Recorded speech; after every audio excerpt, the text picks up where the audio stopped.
Having a minor technical here. Stand by with me. Let's see why your chats aren't showing up. Maybe that'll fix it. Haven't the foggiest idea what's going on here. Let's see if we get a stupid test message come up. Let's see here. If I press on that, does anything show up? This is what I get for changing things and testing things and changing things some more. Okay. Chat should now be able to appear on the screen. And there it is. All right. Okay, so I've been threatening to replace the Chromebook that was giving troubles. And yep, chat is there. The mysterious Lucy is there. And so anyway, good evening. Welcome to New Year's Eve. I see there have been some folks in the chat. I see Jeff is here. I see, let's see, Lamont's here. And let's do this. Let us, oh, I forgot to do the other thing too. Okay, well, we'll just go for that. It's going to be one of those nights, I can tell. Let's see, who else is here? Paul, good to see you. Marilyn is here. And Lamar is here. And my goodness, who else is here? Let's see, I think that Zero, the prototype, is a... I think that's one of the tests from the from within the system there. So anyway, I have an evening planned, but the first part of it was not as planned. So anyway, let's see if we can get some things going here. Let's see. I see. Well, let's fix this. Get into my notes. Real quick, first up, what's in the jam, such as the jam was. Let's see. We'll start, we got the usual percussion loop thing going on. That is Session Percussionist from Native Instruments. There's this little ARP thing going along. We'll come back to that. We'll talk about that in a second. I've got some sound effects kind of stuff going on here. And let's go to the computer. And that's not what I wanted to be showing, is it? Nope, that is. So, let's see. I need to have that bigger. There we go. All right. So this is a Reaktor instrument that I'm dredging back, and there'll be some explanation behind why some of this stuff is what it is tonight. So this is a Reaktor instrument called Crude, and let me turn everything else down a bit. Let's get the arpeggiator out, and we'll get the Take 5 out, and this thing. So this thing is kind of doing this weird just noise drone thing. I dare not turn it up too loud because it does stuff like that. So this is just kind of a noise drone kind of background thing. And yeah, audio was fine, Jeff. It was the chat that wasn't working. So it was the only thing that I really changed in the last week. And then went away for Christmas and came back, and everything worked when I left. So anyway, this is Crude. It's kind of this random noise box. So that's kind of doing that thing. We've also got, coming out of Reaktor, we've got something called Steampipe 2. And Steampipe 2 is kind of a, what's the word? Well, it kind of sort of mimics pipe instruments, flutes, and that kind of thing. And I got this, I dredged this up from, I think this thing's originally about 20 years old. I dredged this up because of a new piece of kit that's out there that is all the rage. which we'll talk about. Something that caught my eye, and then I learned about this. So that's in the jam tonight. And let's see what else we got. Things we haven't heard yet. We'll get to, actually, because they're not in the jam, so we'll get to that. Take 5 is doing this thing. But you can't really see anything from that, so I will go back to that shot for the rest of them. And let's see. Harmonic, welcome. So Paul, the Steampipe 2 Reaktor instrument is part of the standard library for version 5 and later. You may have to dig around a little bit on the hard drive, but if you've got Reaktor 5 or later, you should have that. Like I said, it's like 20 years old. If not, it is on the repository online, so you can download it. So anyway, Take 5 is doing this kind of strident little pad kind of thing. And then we had, every once in a while, the Polybrute. Oops, let's go back here a second. Turn that back down. Polybrute was doing this kind of thing.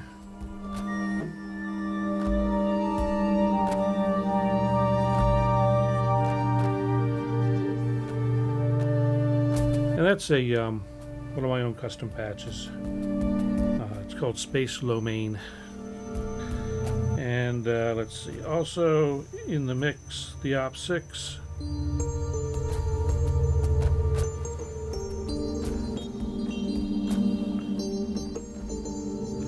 And that is it's the Ooops 6 doing electric piano and passed through. Oh, let's see, what have I got that running through tonight? Ooops 6 is running through just the stock delay, and then also the black hole reverb. And refract is in the chain, but it's turned off.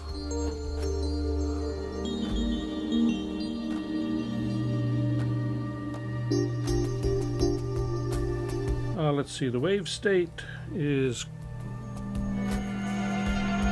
not really doing a lot this evening, but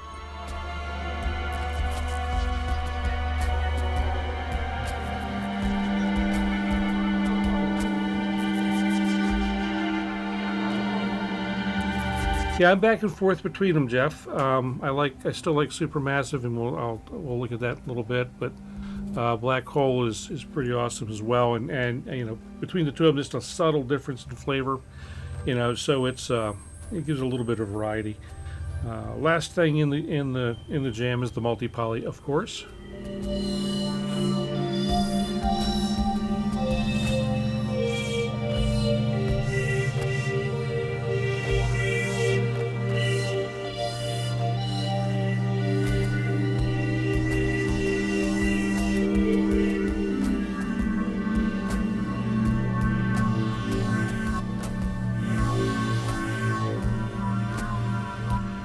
Anyway, that's like I say, that's what's in the jam. I was away for a few days, and so subsequently I'm not as prepared for a Monday night as I might want to be. Sorry about that. I seem to have drifted out of focus, so let's fix that. Maybe, come on, try that. There we go. Get it to lock down a little bit. Convolution reverbs are cool. My only problem with them is, you know, in the box anyway, they tend to be they tend to be a little more processor heavy. You know, not a big deal, but sometimes I like things a little lighter. Well, that box sitting there in front of the TV is ugly, isn't it? As I said, not prepared. Wife had guests over yesterday, so we had to do kind of a scurry clean in the dining room, in the living room. So stuff is kind of piled around in places it wouldn't ordinarily be, but yeah, we'll get through. So anyway, it's called life around the holidays. All kinds of things happen quickly. So let's see, what order do I want to do this stuff in? Probably should do it in the order that I have it scripted, I guess. Otherwise, the graphics will be out of order, and all that kind of stuff, and it won't be pretty. So let's see. There we go. All right. So it's coming into a new year, and you know, I don't do resolutions, but I do want to kind of make some changes and step some things up here and all that kind of stuff, mostly for my own use. Not, I mean, you know, y'all will benefit, but you know, mostly for my own purposes. I'd like to straighten some things up a bit.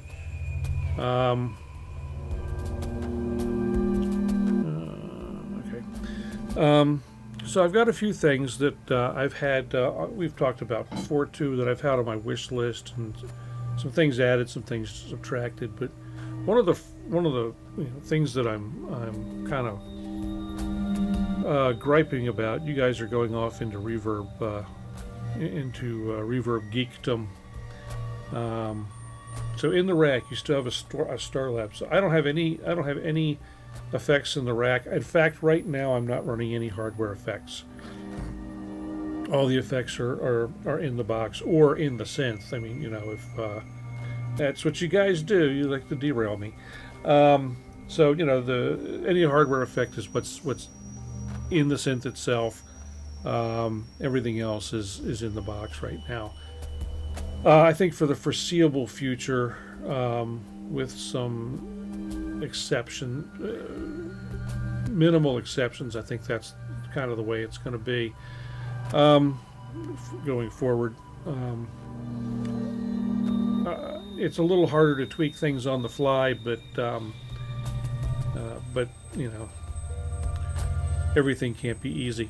So one of the things, though, that would make my life easier anyway, you won't benefit from it, but I've been unhappy, and some of you on Luke's Discord have seen that I've been less than happy with my monitoring situation. And you know, the monitors that I have, which are going to be these guys, assuming the picture shows up there, these guys, yeah, they're not bad. For what they are, they're, you know, they're top of their class or near the top of their class. But you know, they weren't expensive, and so they tend to sound a little boxy.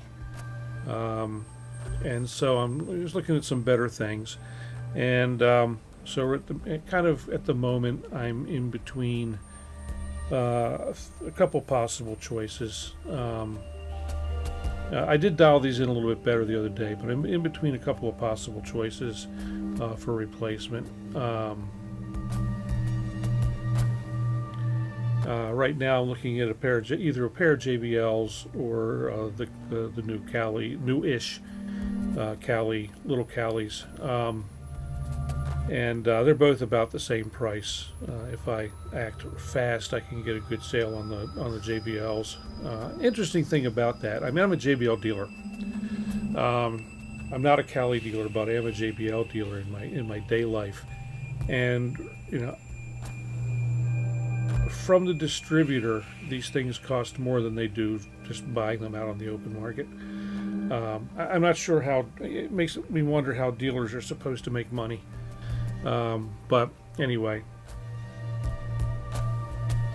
that's my distributor cost is about $10-15 on the $10-15 higher than the current sell price at most retailers, which is annoying. The 308s are great. I love the 308s, and I'm not a JBL fan. And I love the 308s. The 308s, however, are not going to fit in my space. So I'm looking at the 305s and Mark IIs, the new 305 Mark IIs, or the newer. They're 4 or 5 year old. 4 or 5 years ago they did the update. From all indications, these sound great. The Kalis from all indications sound great too. And you know, I've been you know, living on YouTube, listening to everybody's opinions on the things. A couple of the sites or channels have got setups where they're running they're listening to them and recording them through reference mics, and so I can get a fair idea of what they sound like, I guess. I don't want to do a sub, preferably, for a couple of reasons. One, it pushes the budget, and the other is you know, that I've got to worry about time alignment and stuff like that. So the and like I said, the you know, these guys, if I can get them to come back, these guys, they're not horrible, but they're, you know, they're just not quite as nice as I would like. Let me see if I can get a camera on one of them. Won't be camera 1, that's for sure. So stand by here a sec while I drive camera 2 to an appropriate spot. Or try to. Here we go. Give you an idea of the size of these things. I'm pointing at. I'm going to point at one of them. Well, actually, I'll let you see them in context with the Take 5 as soon as I get this driving done. And let's see. I'm going to need to. Okay, so I'm almost to the point where I don't mind showing you what's on screen. So let's do here. Okay, so you should be looking at things in the dark, and I'm going to bring the gain up, and let's hit the focus,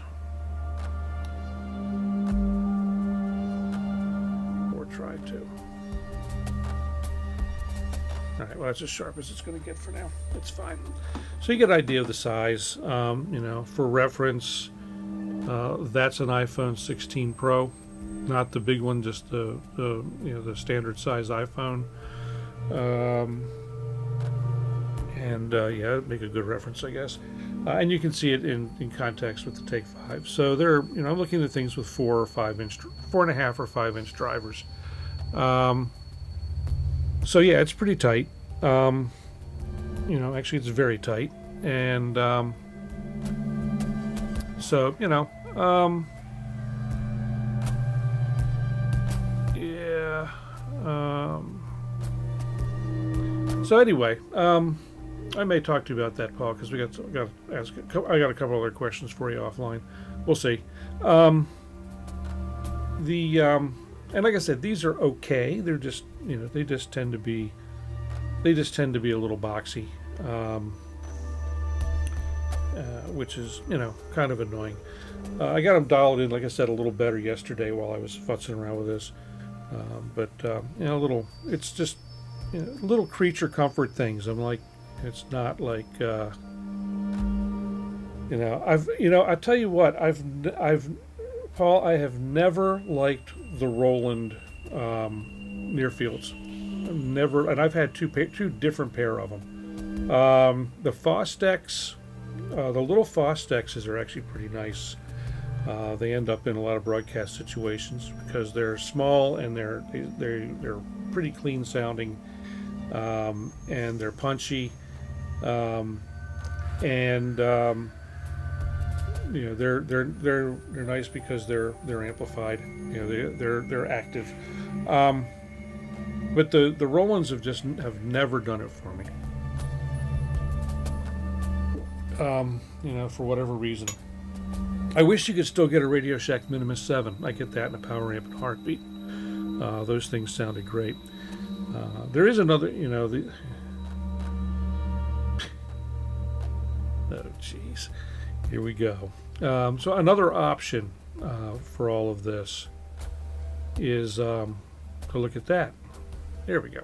Another option for all of this is to use the speakers I've got and actually Apollo, welcome.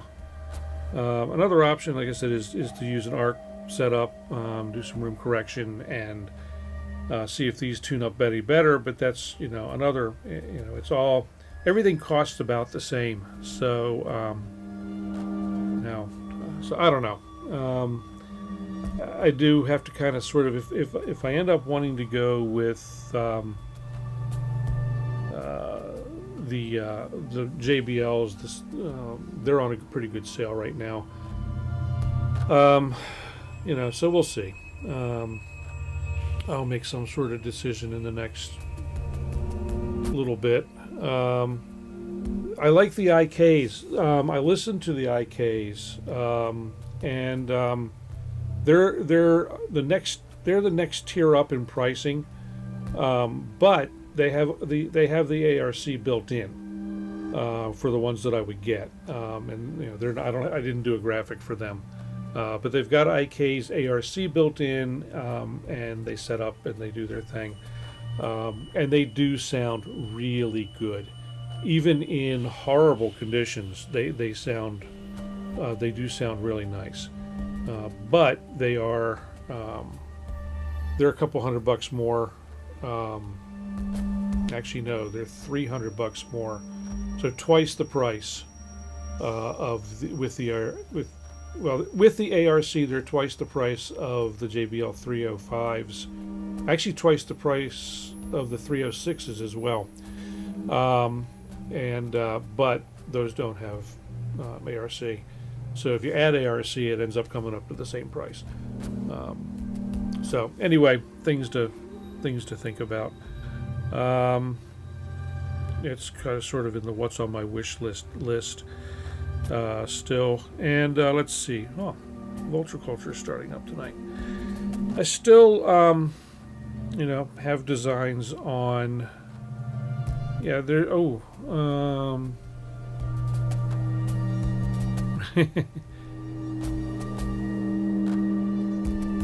Well, so Jeff, that's exactly right. That's exactly right. Stupid water heater. And it actually wasn't even the water heater. The problem was, so to catch it up, folks who don't know, last week, I noticed a leak at my water heater,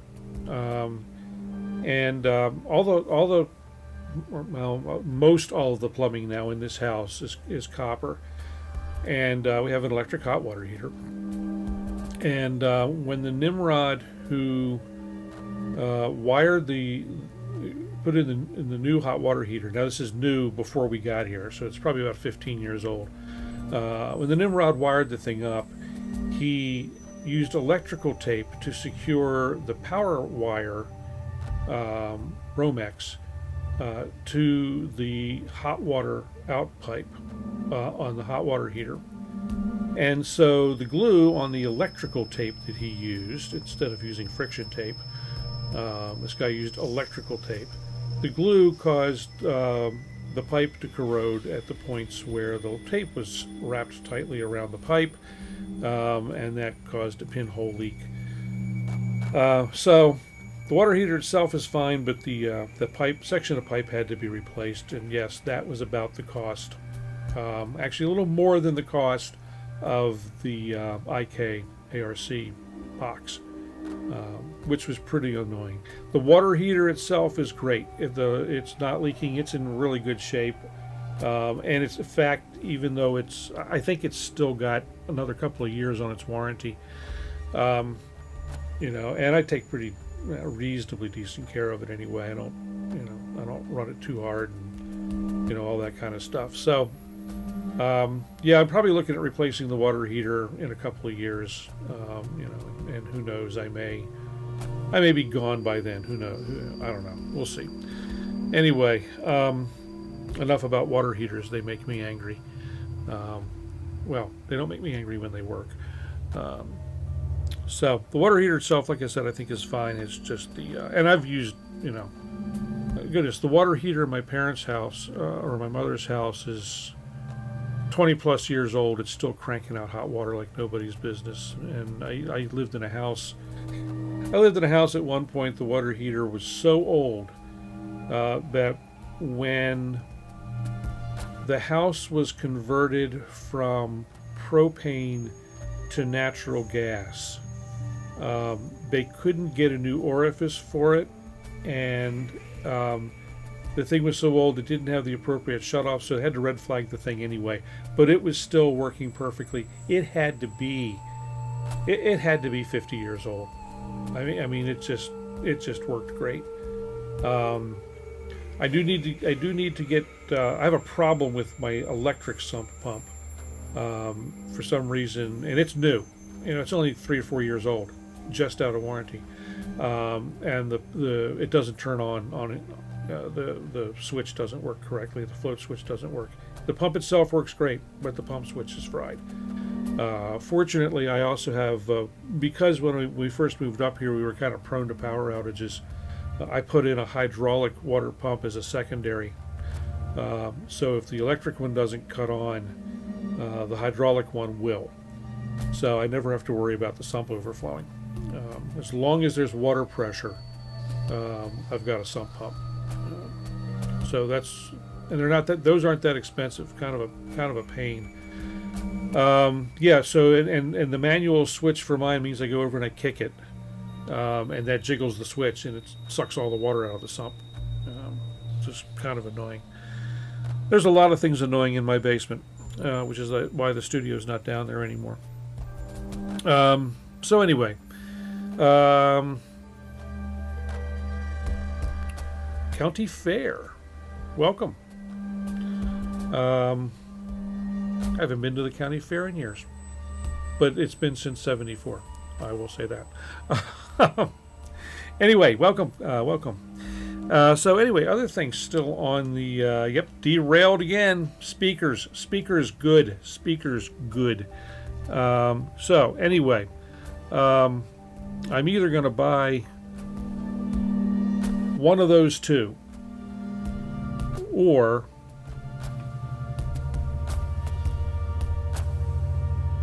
live with these for a while longer. Anyway, next thing to talk about on my wish list is things I've been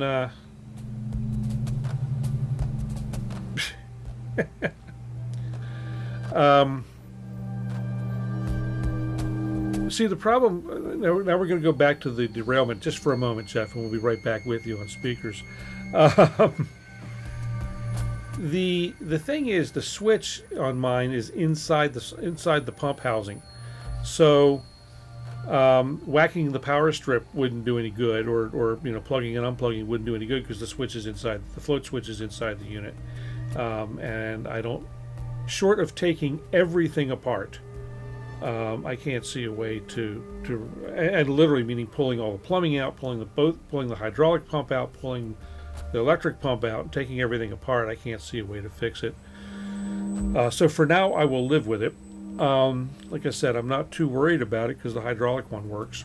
So you know, it gets pumped out. It's just a little more expensive to run the hydraulic pump because water up here is not cheap in Carroll County like it is in Howard County.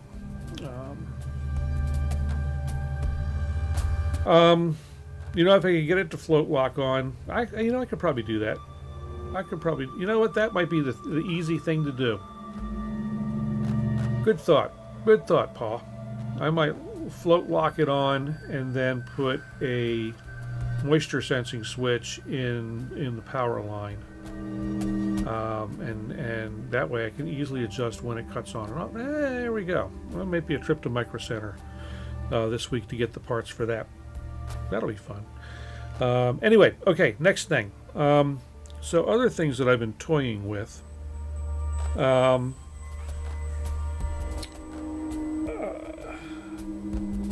again, this is something that folks in the Synth Seeker Discord know that I prattle on about, is MPE. And I'm trying to decide if I'd like to have on my wish list. There's still an MPE controller in my future, maybe one day, and that's not the right picture. That's the right picture. So there's a whole host of them to think about, and I mean, these are the easy ones.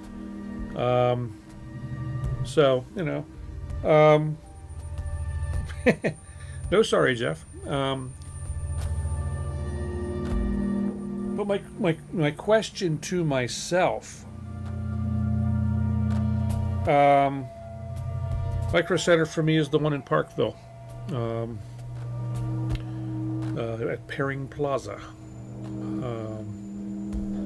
I tend to not head towards DC if I can help it. Just it's been a lot of history with me in DC.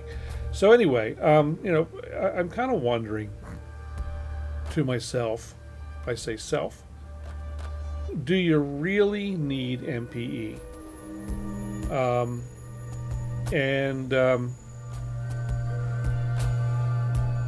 Because none of these things are cheap. I mean, if I were gonna, it's like there we go.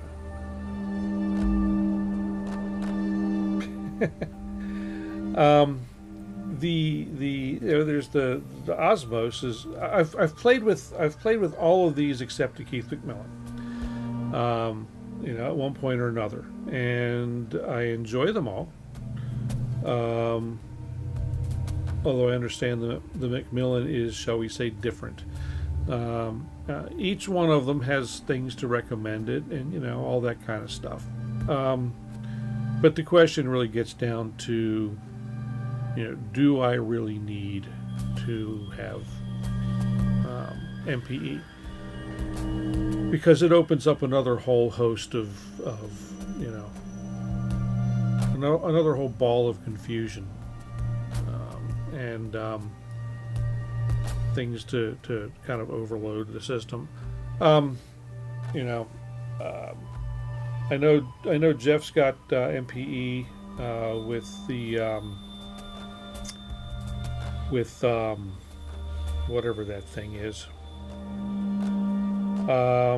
What is that thing you play on, Jeff? The pad controller you've got. And I know Luke's got it with the instrument. That's it.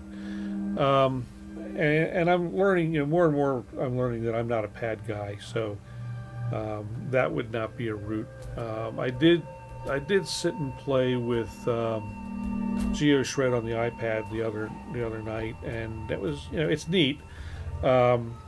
It's the thing I don't like about using that, and it can send MPE supposedly, although I couldn't figure out how. The thing with that, of course, is you have to look at it, and I like to. I don't always like to look at what I'm playing. I like to look around, where I'm looking at other things, and especially if I'm doing something like this where I'm live.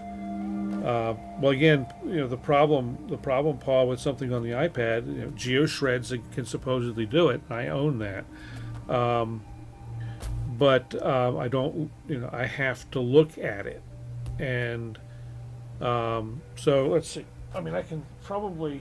I think it's a good video, but if you'll bear with me and get under the other show and tell item, let's see what we can do here. Let's wake up this iPad, or try to. Apparently I turned it off because I was going away.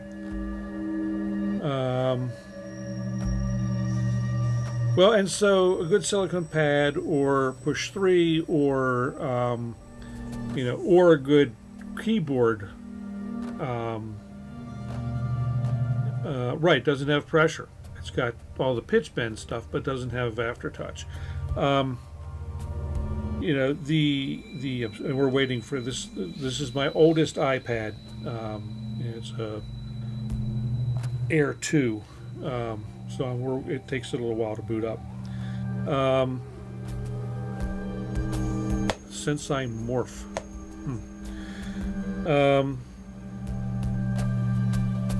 You've got like an entire store there, Paul, and I know that he does because I've seen it.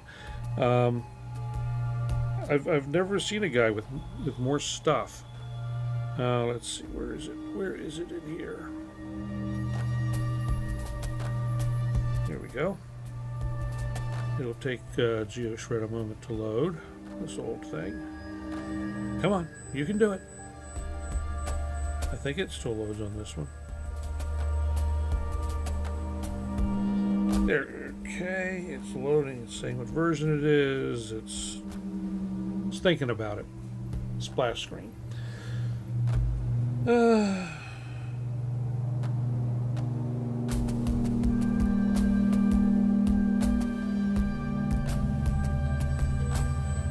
on. I should have said no to this. Oh well. There we go. So we get a so the e-touch is, oops, so the e-touch I have, sort of, because I've got the Morphe on the Polybrute. So, you know, when I'm playing with the Polybrute, I've got all that kind of stuff going. But the Polybrute, but it does not work as far as MPE per se. Although there's a couple of tricks in the Polybrute, up the Polybrute's sleeve that can sort of fake it. Let me do this. I'm going to reposition this camera again, this overhead camera. Or try to. And zoom in. And left. And focus. Okay. So, for those who aren't familiar, go here and go here. So this is what GeoShred looks like. And I'm just using the internal speaker for sound at the moment, but you should be able to hear.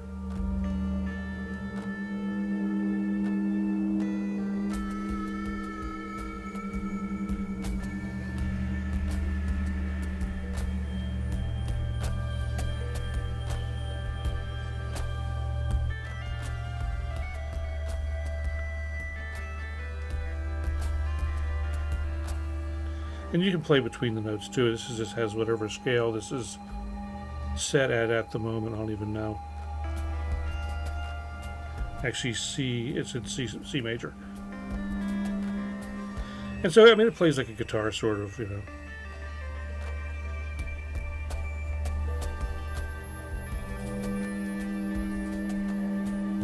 And you can do the, you can do the individual note bends and whatnot. Bend in different directions. Asef, yes, this is GeoShred.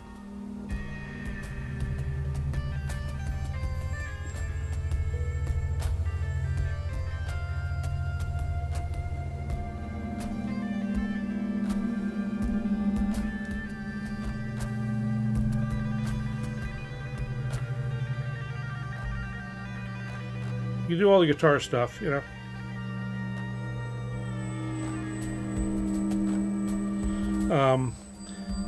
But again, what I don't like about it is it's not tactile, you know, and as Jeff said, there's no aftertouch, so you know, you can fake aftertouch, sort of, maybe, you know, hey, cool thing. But again, the other thing is I'm not much of a pad guy.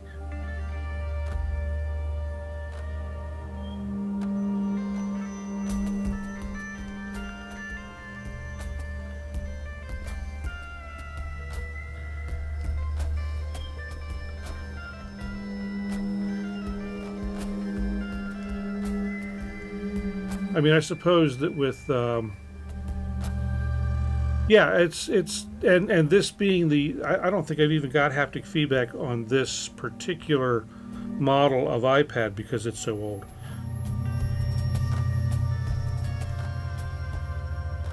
No, I don't. I'd have to use one or the other. Probably have to use my Air 5 would be the only one that I've got, only iPad that I've got that's got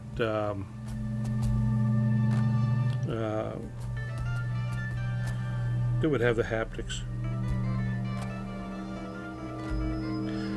So I tried I tried breath controllers many years ago, and I know that things are, you know, may have gotten better as far as that goes. I mean, I haven't played it in years, but I used to play clarinet and sax, and I played recorder as well. You know, so I've played instruments that you blow in one end and, you know, close the holes with your hands. And so, you know, I've done that before. I'd have to remember the fingerings and all that kind of stuff, but it's not something. I'm not itching to pick up an EWI or anything like that. And you know, being the kind of person that I am, you know, I'd want a Lyricon, a real Lyricon, and then do a MIDI. Do a MIDI adapter for it, just because that's the kind of person that I am. So, you know, it'd be a complete fiasco, and just a, you know, project, 2.5 projects. You know, I'd have to pry. If I wanted a Lyricon, I'd have to pry it from a friend of mine's hands. You know, I mean, he's only got half of the. Yeah, if I want a complete fiasco. It may or may not be a complete fiasco if I did it, but my gosh, all the things that go into a wind controller, because, you know, because I would want to be able to sense, you know, lip pressure and, you know, all that kind of stuff. I got enough fiascos in my life though as it is. I don't think I need to go down that amount of craziness. But anyway, it gets back to the you know, the big question is, you know, I got Poly Aftertouch as it is.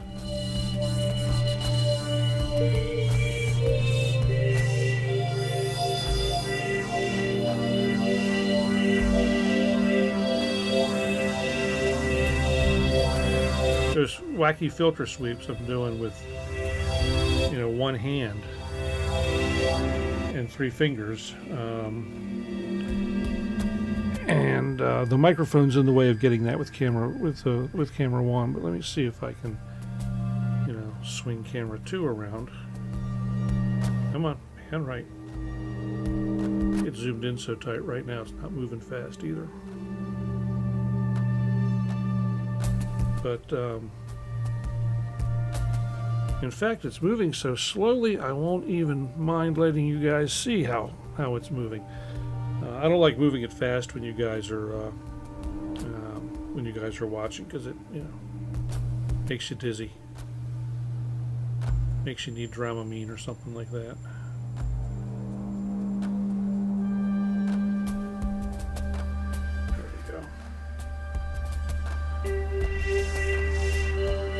Oh, Wabbit likes the camera moves. He loves the camera moves. So, you know, that's a lovely chord.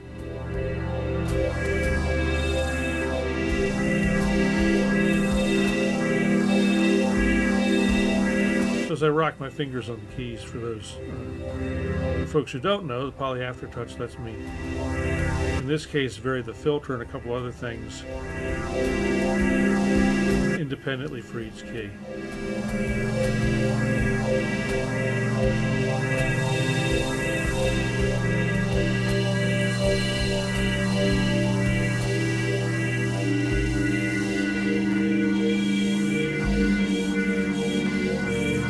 So anyway, I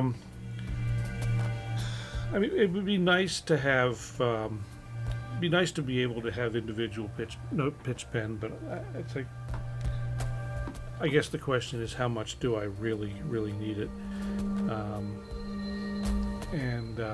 You know, the answer probably is not all that much. But I don't know if it's enough. If it's enough of a need to warrant anywhere from a, you know, $600 to $1,500 expenditure.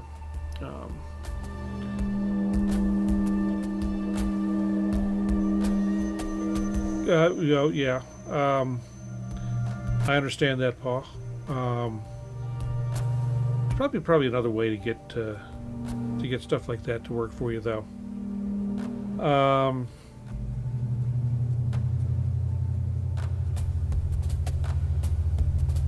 longer pitch bends to targeted notes. Oh, like the touch strip on the poly. Well, see, and so there you go. And there's like a thing. I haven't tested this yet. It probably doesn't work. But on the poly, in the newest version of firmware, they've got a mode where at least aftertouch can be set to affect only the last note played. So if you're holding a couple notes in the left hand, for instance, and playing a lead in the right hand, the right hand, the right hand can affect whatever's on aftertouch for that last, the latest note played, which is kind of neat. It kind of sort of cheats poly aftertouch. But again, that's the other. So I don't. What I don't know is if, and I don't. I'm not sure how I would set it up, but I don't know if you can extend that. I don't think you can extend pitch bend into that scenario, so that you could assign the strip to master oscillator pitch, and have it affect just the last note played. That might be asking a little too much of the Polybrute. I'm sure you could. I'm sure the Polybrute 12 could do it. But then again, it's got. It's got poly aftertouch. I don't know. It doesn't have MPE, but per se, but it does have poly aftertouch. So and that gets down into other things that are still on the possible wish list. It's like that. It's like, do I really need it? And one's the sustain pedal with one synth and lead with the other. Well, yeah, and I do that. I mean, I do that anyway. I don't even necessarily sustain pedal. I'll just got this turned down. I'll do a thing where it's already trying to play something. What is going on here?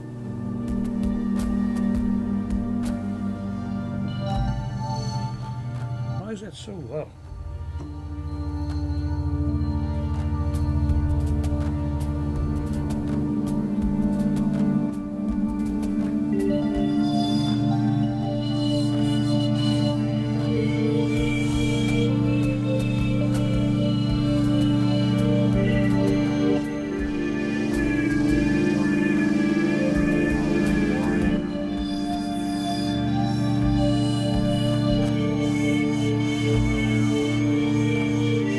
Well, yeah, Jeff. I mean, you're pretty limited on space, and if you think the Matrix Brute is big, I'm thinking the Polybrute's bigger and heavier.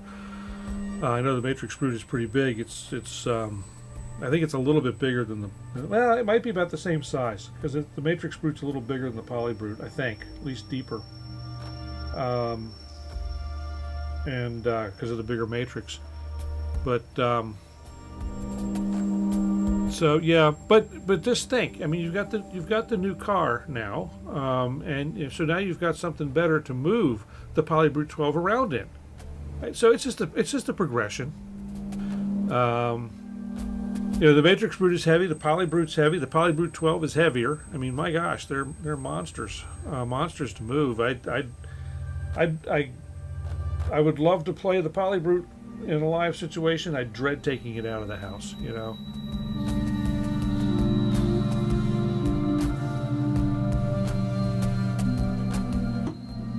Right, that's scared. Should be a B flat. Why did that get so quiet?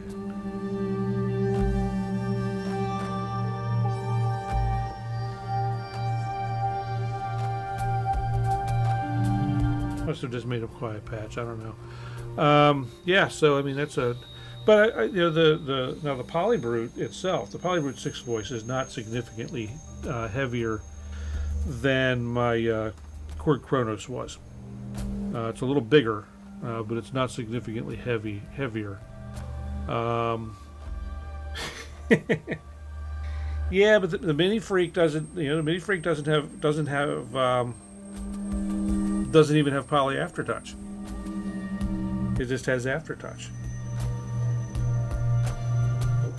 It doesn't have full size keys. All those things.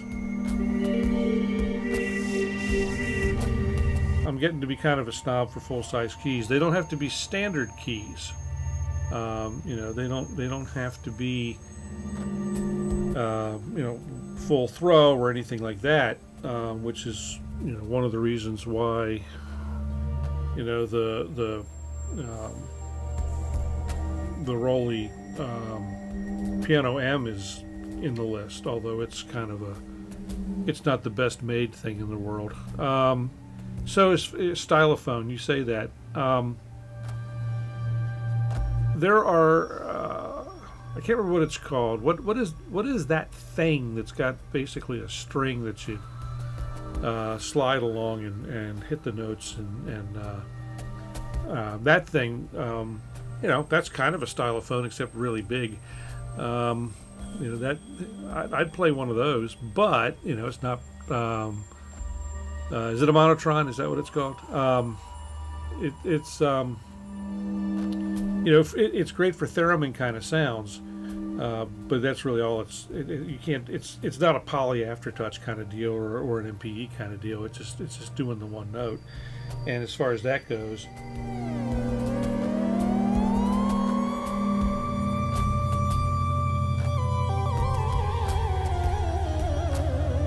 you can do that with this.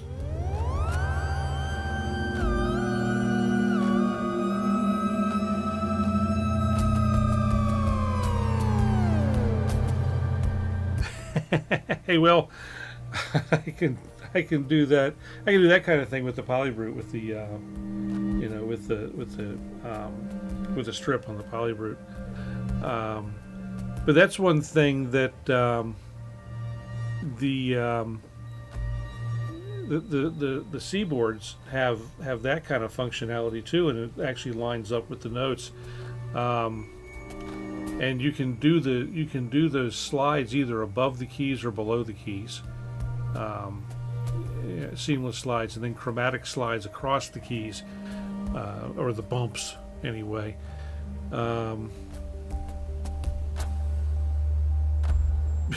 Player of the Andist Martinat is called an Andist. Okay. I'm wondering if there's like a Martinat orchestra, kind of like the ukulele orchestra. That would be a thing. Oh my gosh, I can see that being making for an annoying evening. So anyway, you know, things I'm pondering.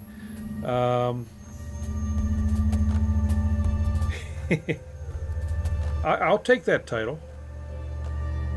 Or is it Polybrutalist? I don't know. Or Polybrutite? I don't know. And if you play more than one Polybrute at the same time, I'm not even sure how that works out. That'd be a Polybrutalist? I don't know. So anyway, Polybrute 12. Oh, so things still on the possible wish list. You know, like I said, and it gets into the do I really need it? Jam for 20 theremin. Link in Discord. Okay.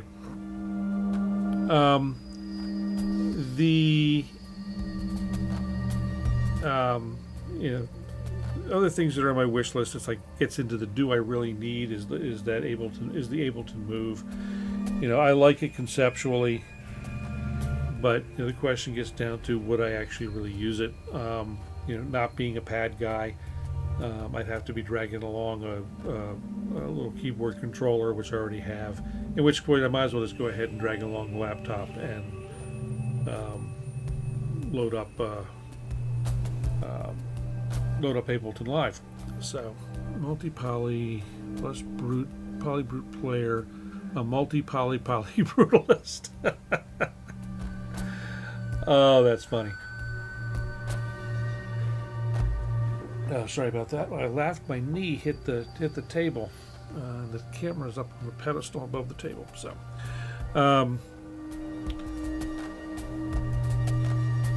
so the best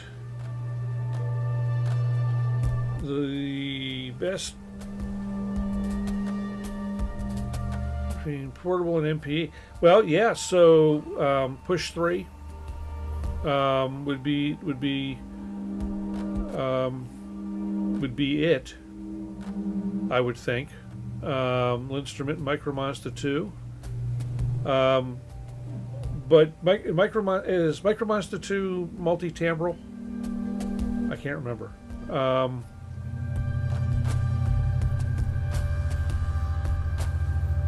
Don't know. Yes, it is. Okay, so that'd be a pretty good. That's right. It's what, 8 parts, isn't it? Yeah, that'd be a pretty good carry combo. As long as you don't want to record what you've done. See, one of my goals with something portable is to be able to start a project out wherever I happen to be, and then bring it into Ableton Live to finish. And so that's I would need some way to be able to record whatever it is I'm doing as well. And that was the attraction to the Move, is that it it creates a yeah, but I can't. I want to create something, Paul, that I can bring into Ableton Live, like a project that I can bring into Ableton Live. Is the goal, and where it is, right now I've got, I got this guy. It's the exact same size as my laptop as far as the footprint is concerned. So, one cable, I'm good to go. And just a fatter laptop bag would be all I would need for that. So that gets down to, like, do I really need to move? And I'm looking at more and more that's coming off the wish list. The Polybrute 12 is going to stay on the wish list as a pipe dream. I don't need a Polybrute 12, but I would sure love to have one. As much as I like the 6-voice Polybrute, and I know I would love the 12-voice. So,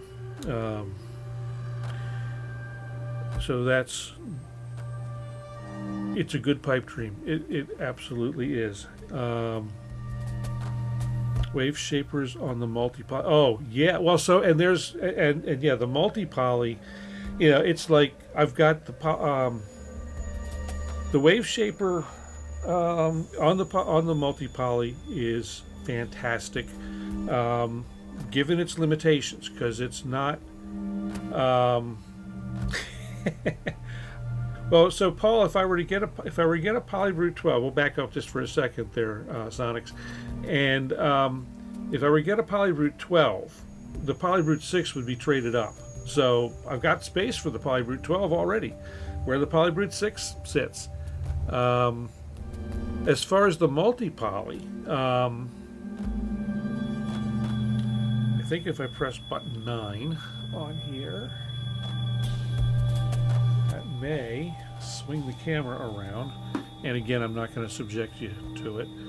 Well, it makes its move. Where's it going? Where's it going? Round and round and round it goes. Okay, it is going to point at the multi-poly, and it's almost done. Oh, okay. So the multi-poly, what's sitting on top of it? Oh, it's just what's on the screen. Let's touch up focus, because for some reason it didn't seem to want to. Actually, we'll zoom in a little bit first. So sorry, moves on air, but so this thing is so easy. It's so fun to work with. But I don't have the editor software loaded at the moment. Let's see, one push.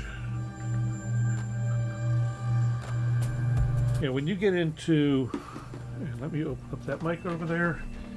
So you get into this thing, and let's see. I've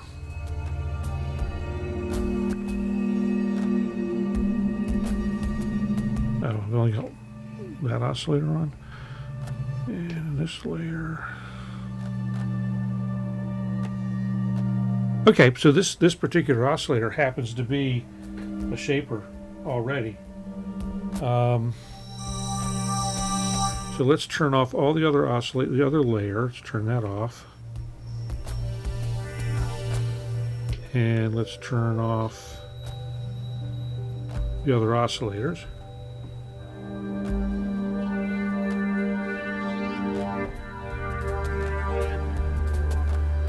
Go back to look at that.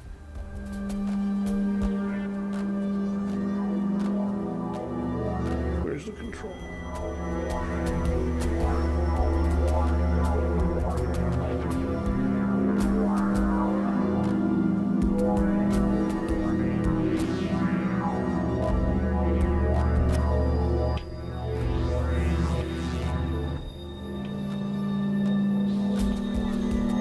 Open up the filters here.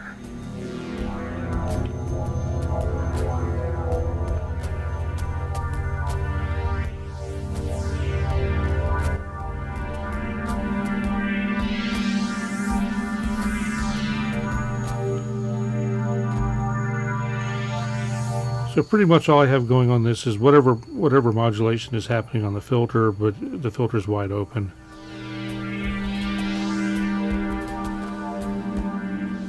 And some, probably some effects.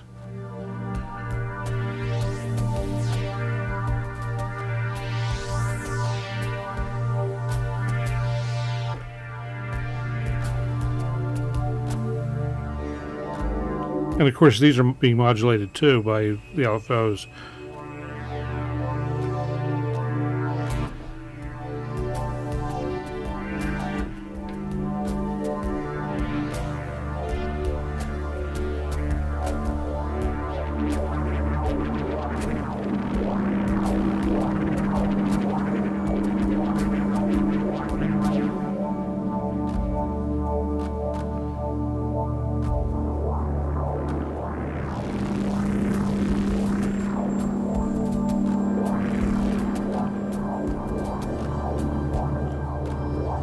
Pretty much make whatever kind of nasty noise you want to make.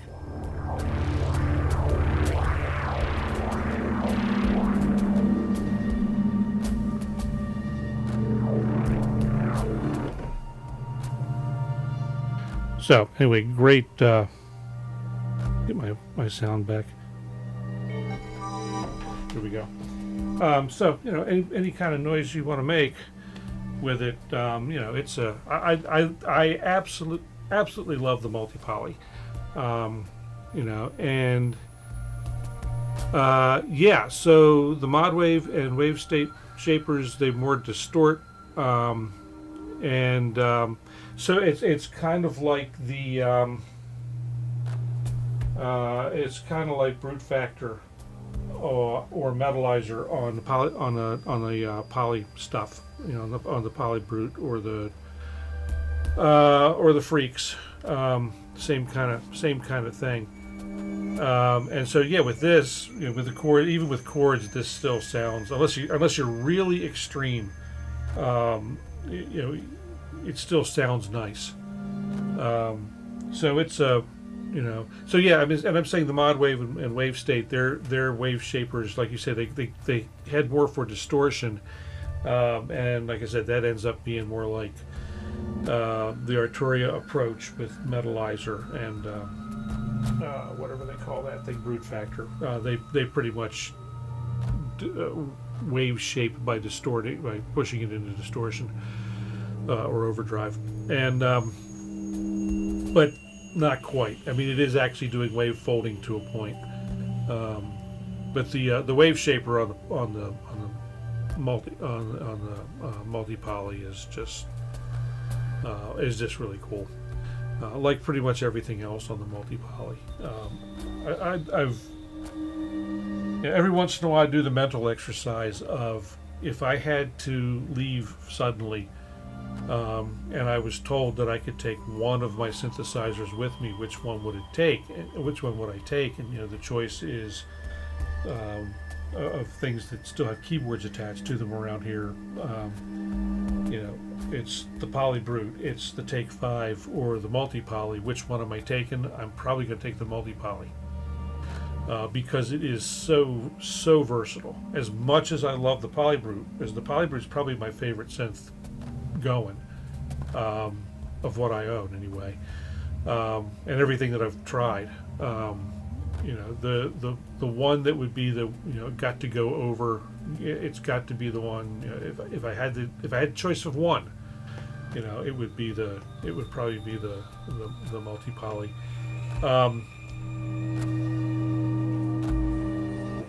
And it's a hard choice, Jeff. It's a very hard choice because the Polybrute's got so much going for it too. They're both just over the top awesome.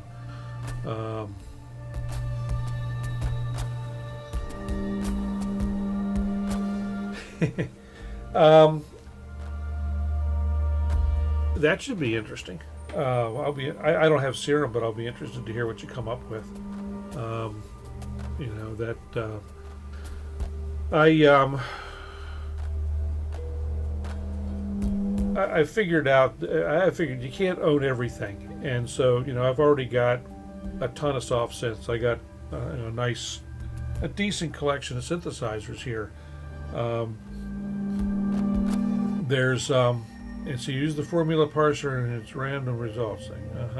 I have no idea what that is because I don't have GerenM. Yeah, can't own everything. He puts that in quotes. Yeah, I wish you could. I wish I could own everything, but where would I put it? And I've only got 2 hands and 2 feet. So it's and only so many inputs on my mixer and interface, and make wise choices. And where would I put it? Yeah, where would I put it? What are we talking about? Oh, GerenM I would put on a computer. Put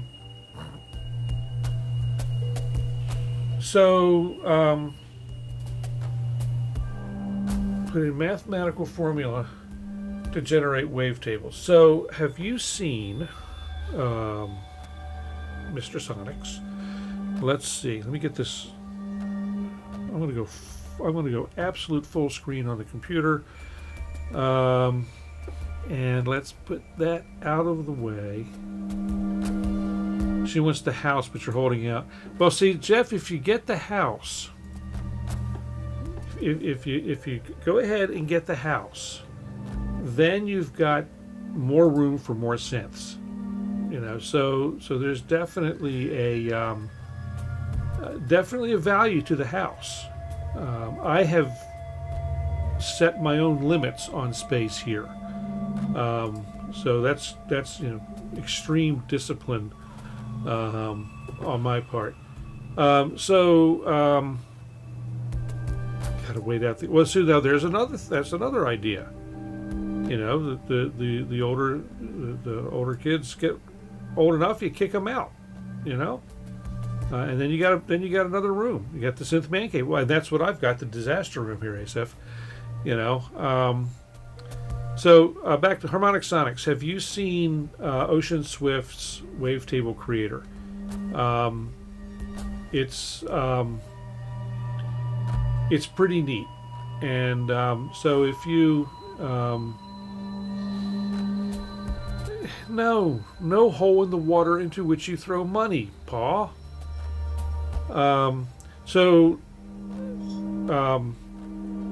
I got to do the disclaimer now. They sent me this copy to play with.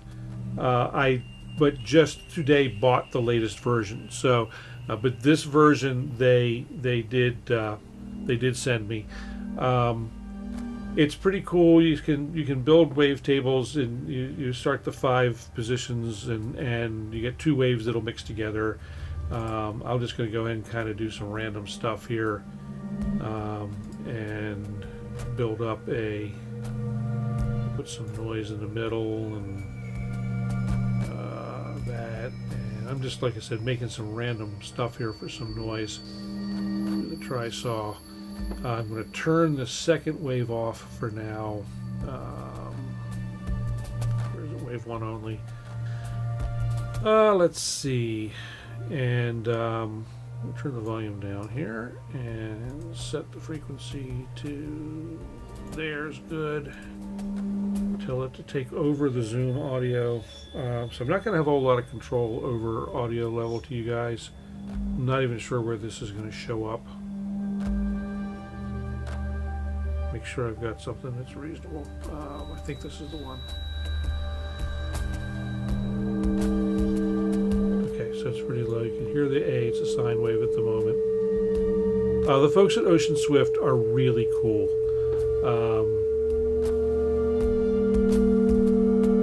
So you can now actually listen to the wavetable.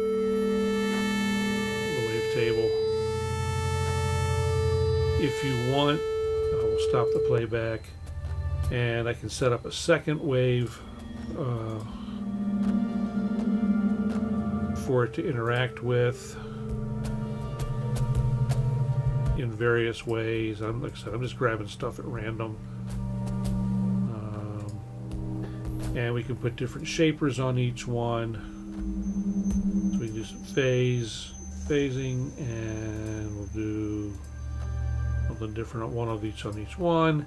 And then we're going to do we have different kinds of interactions. So I'm going to have it do, I'm going to have it do a morphing phase shift. And then a main shaper will do, let's see. Let's do some soft tube clipping on it. Play this.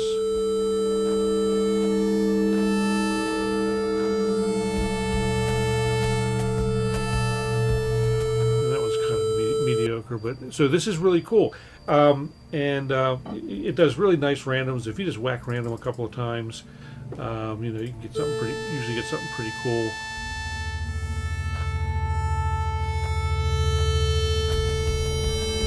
And you can control what things it randomizes.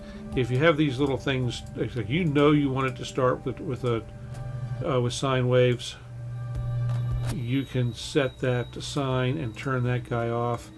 And let's say you want it to end in square waves, so we'll turn this off and this off and set these guys to square. If I can find it, it's here somewhere. Square and square, and let it say the sharp, and we'll say we're going to randomize everything else. So now we've got something that starts with a sine wave, although they are intermixed because of this granular cross. So let's stop this for a second, and let's say we know that we want it as it goes in. We're going to fade the second one in. We're not going to randomize that. And our quantize, we're going to turn off and take the randomization off of that. Now we'll randomize this. Now we've got something that starts with a sine wave. It's going to end with some sort of mixture of two square waves. And so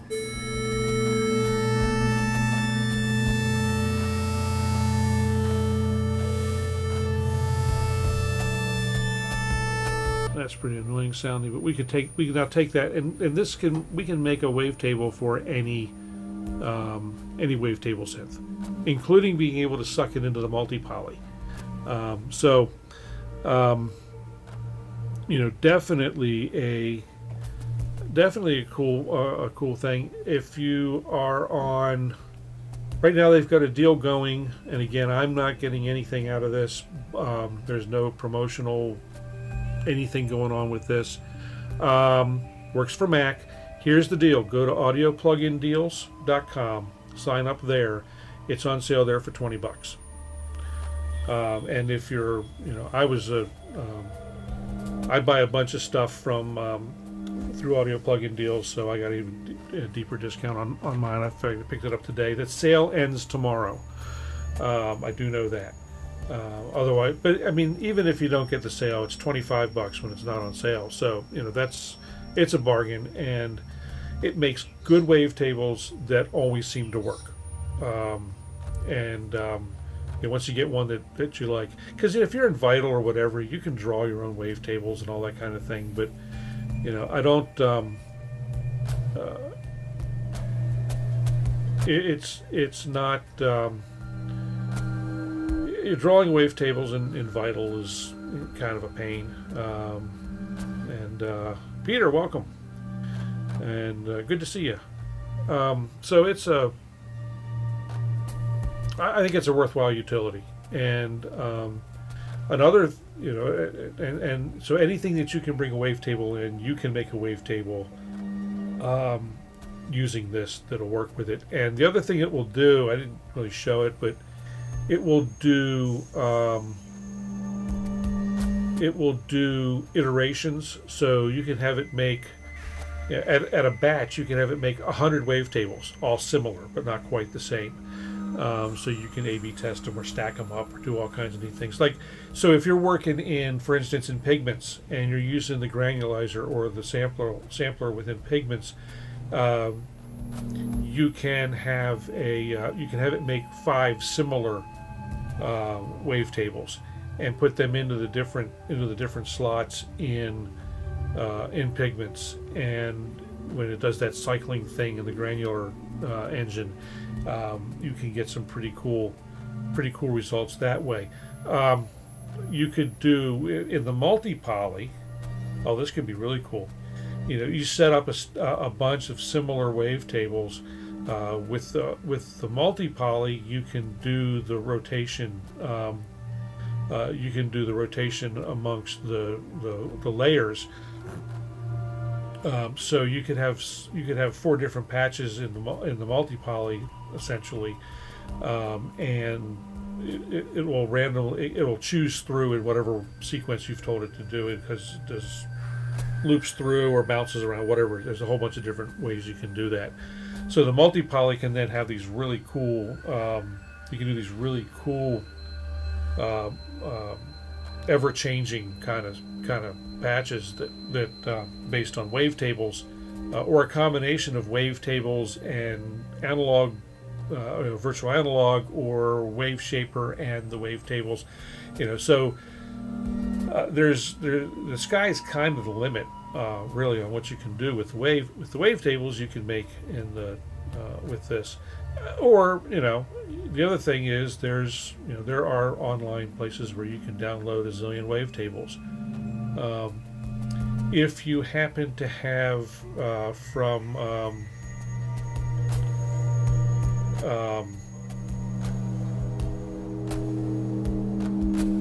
just left my head. If you happen to have Porphyra, that comes with a couple hundred different wavetables. You can go right to the folder where they put all their wavetables and their samples and use them in other things. No, I've not played with the Ball of Confusion, and that would probably not be.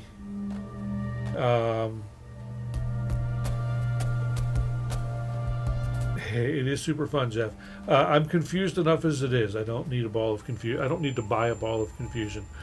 But thanks for thinking of me.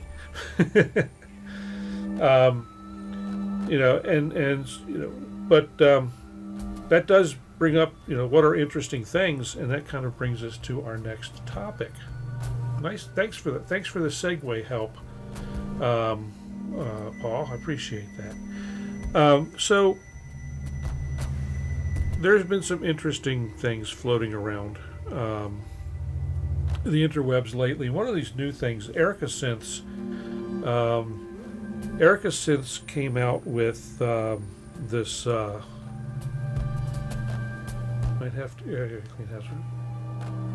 All right, Sonics, thanks for coming. Hopefully you can make it back. I'll be here probably for, what time is it now? I'm hopefully not more than another half hour, but just because I'd like to get some sleep. But half hour or so, I'll still be here. So anyway, good to see you. Thank you for coming. So Erica Synths came out with not that, but that. And so this thing looked cool. I listened to it, and this is I might have mentioned this is a pipe instrument simulator, I guess, is the easiest way to describe this thing, except that it does really strange things with flute-like instruments. And I said, well, that's kind of cool, because I like things that are different, and I like things that make different textures and different sounds, and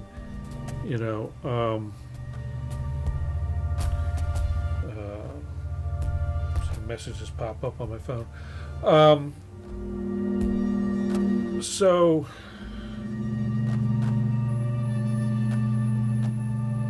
all right, maybe I'll have to dig into VC. I don't load VCV up very often, because that just makes me want to buy other things that I don't want to buy. I'm avoiding, because VCV makes me want to buy hardware modular gear, and I really don't want to go. I really don't want to put that hole in my studio to throw money into. I'm trying to keep things simple. We'll get to that a little later in all of this. I still got a lot of stuff to go through. So anyway, I got to thinking, can I make sounds like this with something that I already own? And I had heard that this was based on why does it keep going back to that? This was based on Steampipe from Reaktor, and then I've also got the augmented woodwinds. So one of my problems, Paul, with VCV is I can't reach up and touch it and turn that knob, or pull that cable out and put it over here. And that's part and parcel, an important bit of modular, and you just can't do that in VCV.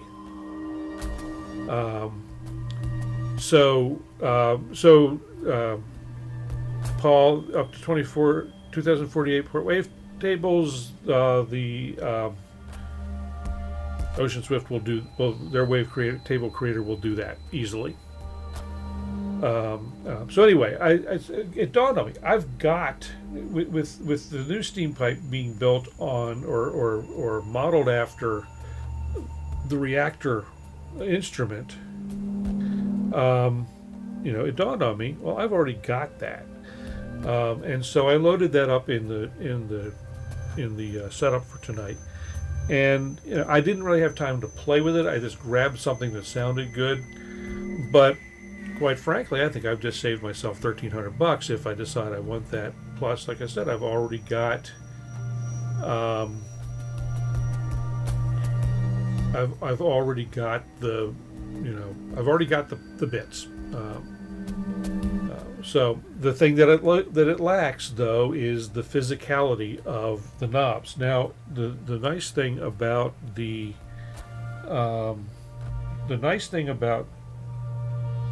Reaktor variant, anyway, is that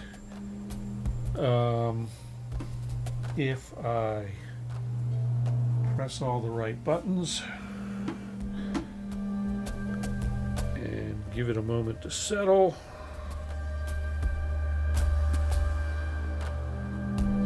so it's Reaktor, the primary controls, and this is really old, so it's not completely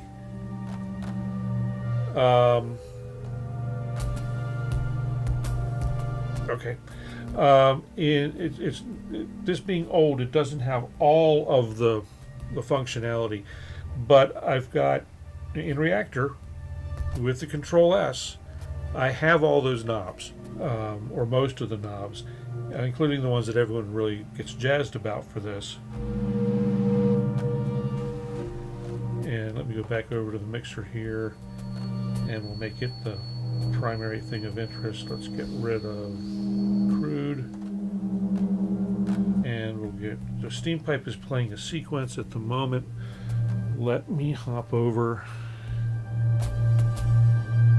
and get that out of the way and bring live up to my screen and tell it to stop, which will take it a few bars.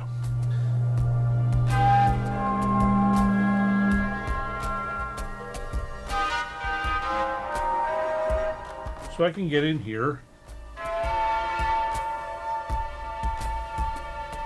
and one thing that the Erica Synths does not have is the apparently is it's missing the stereo spread control on the hardware.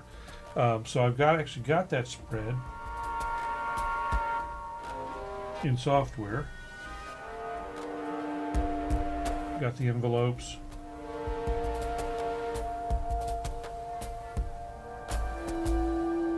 All of the primary controls, anyway.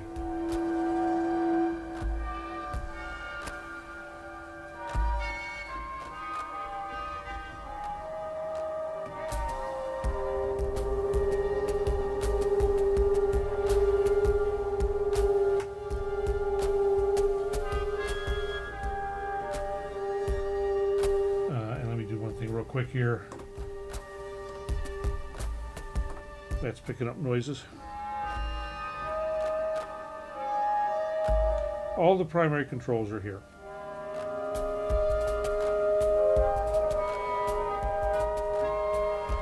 And all the weirdo interactions, the whole thing.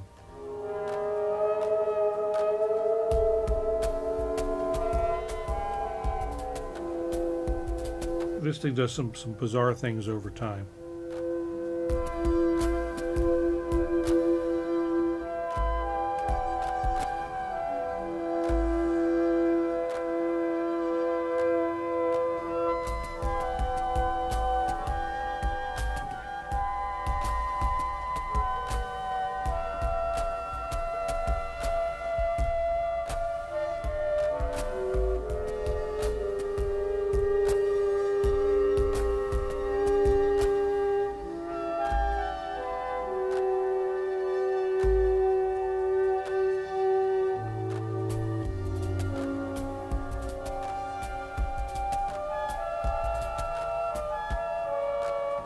Anyway, makes some really bizarre noises.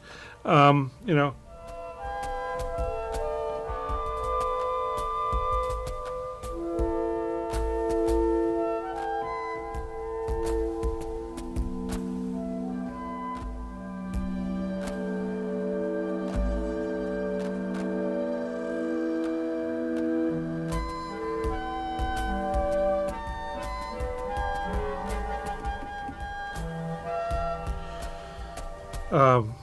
So, very textural, very interesting sounds. And if you have Reaktor 6, Reaktor 5, or Reaktor 6, this comes in the standard library. And I believe that if you have the Reaktor player with the library from Native Instruments, with the actual Native Instruments library, this should be in there, and it should work. I could be wrong about that. You may need the full version, but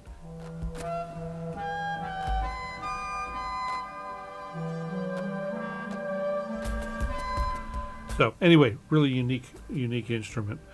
And you know, even if you don't already have the full version of Reaktor, or even a version of Native Instruments Complete that has Reaktor 6 in it, it's less than the price of the Erica Synths hardware. So if you don't need the hardware, if you've got a controller that you can map appropriately, or then you can save some money and get that sound if that's the sound you're looking for. So yeah, and Paul, if it's not in your library now, you should be able to download it directly from the repository. Let's see, and there was a comment that went back by, let's see, who was it? Will. Oh, so Will, you've never experienced the forbidden fruit of physical modular. Easy for you to say. It is so, and I've told this a dozen times, but I'll tell it one more. What the heck? What got me interested in music in general, making music in general, and electronic music in particular, was hearing things on the Mighty Moog modular synthesizer. And I said I want to be able to do that. And some years later, I actually got to sit down on several occasions with I guess what would now be referred to as a System 55. It was not called that when I got a hold of it, but I was able to sit down for several sessions with one, and it just had a blast. And it's like, yeah, this is someday. This is what I want to be able to do. Now, I've never been able to afford. You do have it good, Paul. There's a lot of really cool stuff in there. And that other thing that I was showing, Crude, that is a free download from the repository as well. So if you need like a Krell generator or something like that, Krell and noise generator, that's another wild one. And there's a piece of hardware that was built recently that was inspired by that instrument as well. So it's interesting how Reaktor devices can show up as hardware, as real hardware. It's a great development tool. But anyway, back to the story. So, I got, there was no way that I was going to be able to afford, that my parents or I were going to be able to afford a Moog. They could afford to buy me a piano, so I got a piano and learned to play.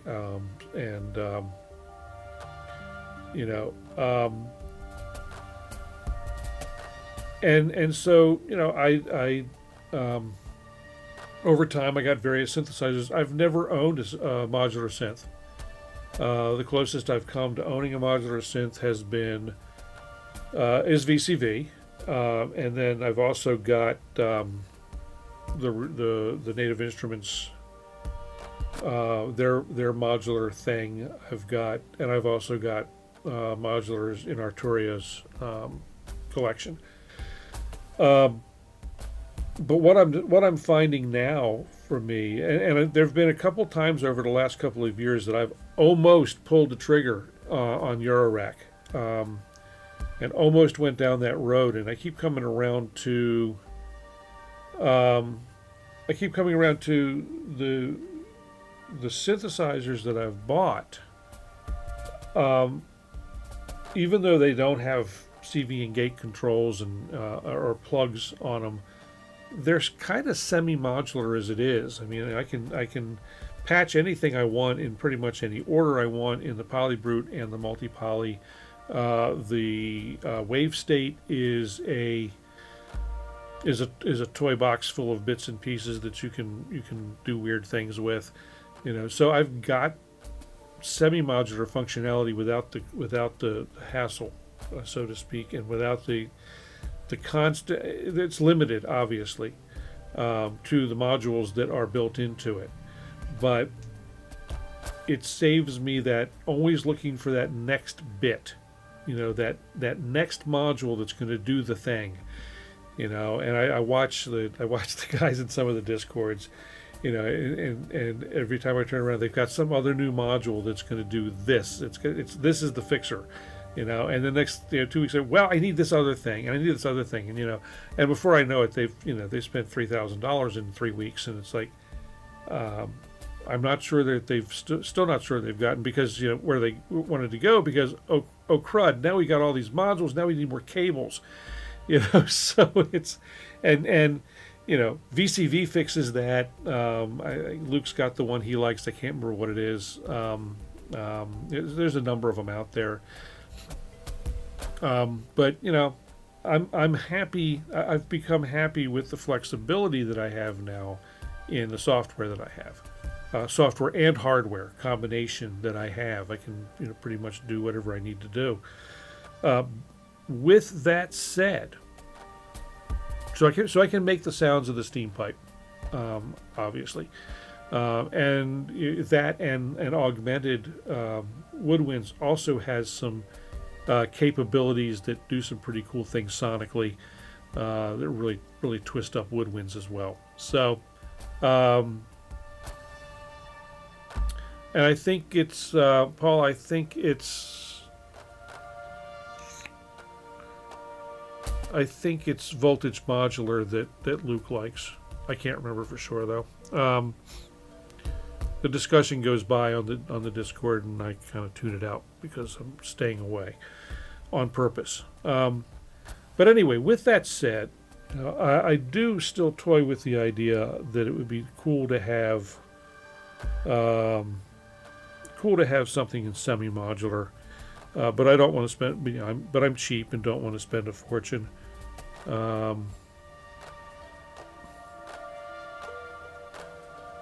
Well, yeah, exactly. It's exactly. You get analysis paralysis. And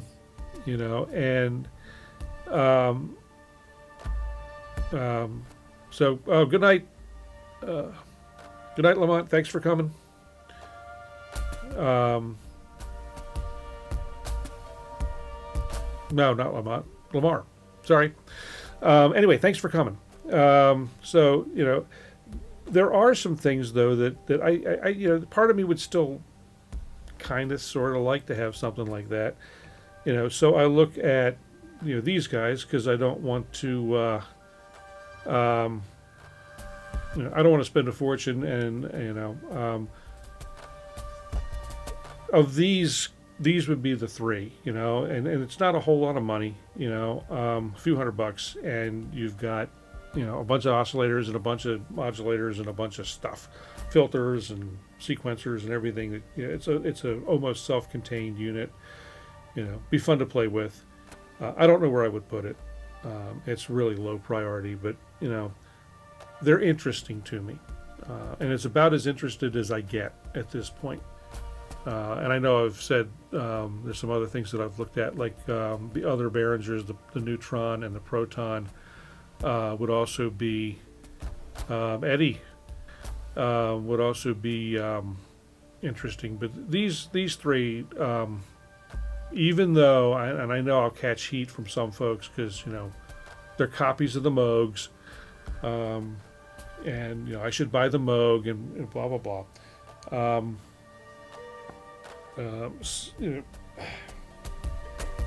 Kind of 6 of one, half dozen the other to me. I know we're supposed to hate Yuli Behringer and all that kind of stuff, but hey, no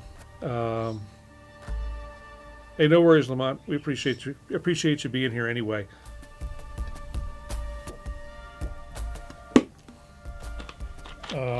So anyway,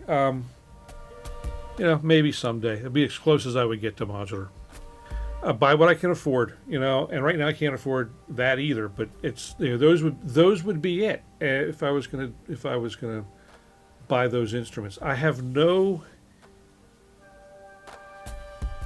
And maybe there's something wrong with me, but they've got the new whatever the heck it is, the new one that's based on one of the digital modules. I don't know why, but I have no interest in that one. I don't like from the demos that I've heard. I don't like the way it sounds. Whoops. And I think I agree. The Moog layouts are nicer. I do like that on the Moogs. I do like that the patch bays are all off to the side. But I don't know that the in the cost department, I don't know that you know, I don't know that that cost differential makes up for the patch bay location. You know, there was a time when, you know, when Moog was still the Moog that I know and knew and loved, and was still, you know, all there in Asheville and everything. Sammy, I knew you were going to say that. I figured you were lurking there.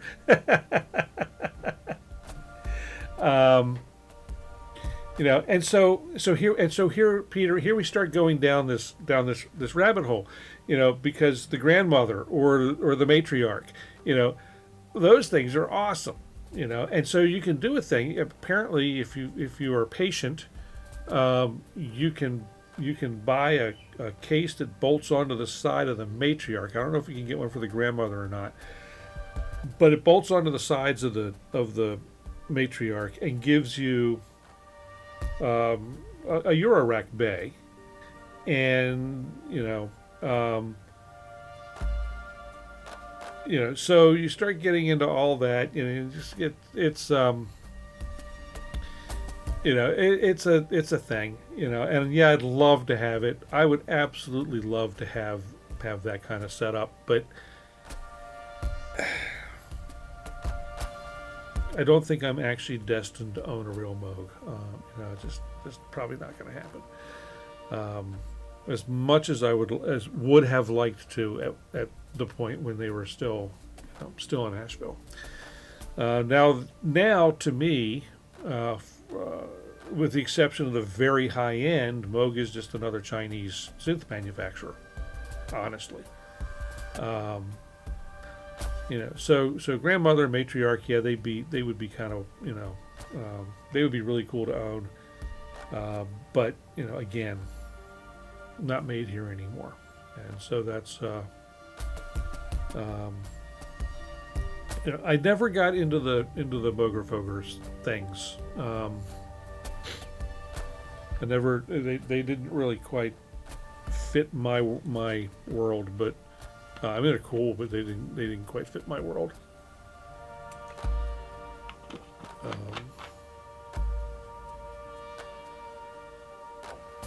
Friends with Moog, yeah. You know, so yeah, if I absolutely need to use a Moog, I can find someone who's got one and go visit them. So you know, so Sammy, we were discussing the Steampipe a little bit ago. I don't know if you were here for that or not.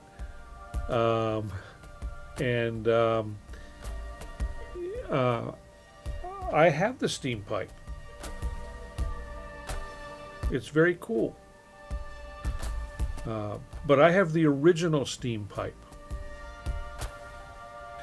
Before it was in hardware.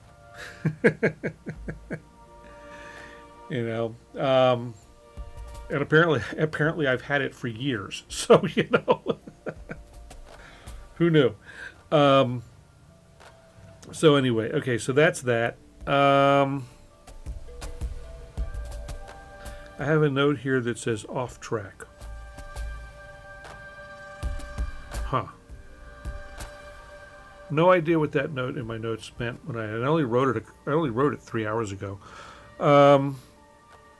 So anyway, some other things that have. Oh, I know what that means. I was watching a video today. The week. Yes, SP has. From what I've seen, Sammy, it's really it is really the same thing, missing the spread control. That's what folks have said. And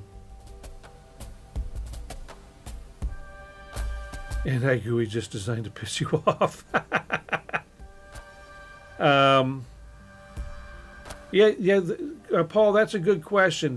Have you bought your Sammy? Have you bought your multi-poly yet? When's it coming?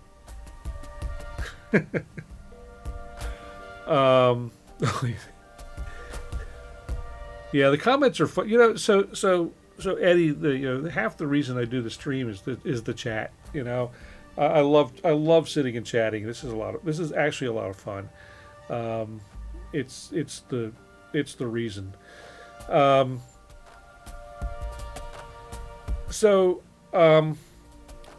Again, from what I have seen, Sammy, the Steampipe is Steampipe from Reaktor. And like I said, without the comment that I saw today, somebody finally figured out the spread control is not there. So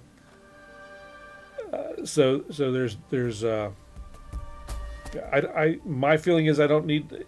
Yes, I would like to have a hardware piece, but you know, in my world, I'm close enough with the controls on the keyboard, you know, and so I don't have to spend $1,200 or $1,300, whatever it is.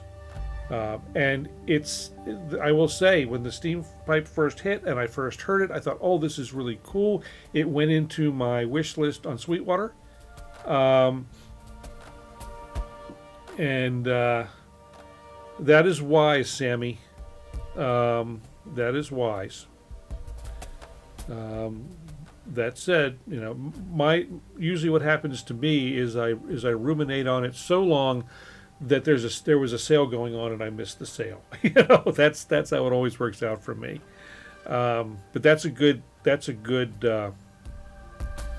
plan.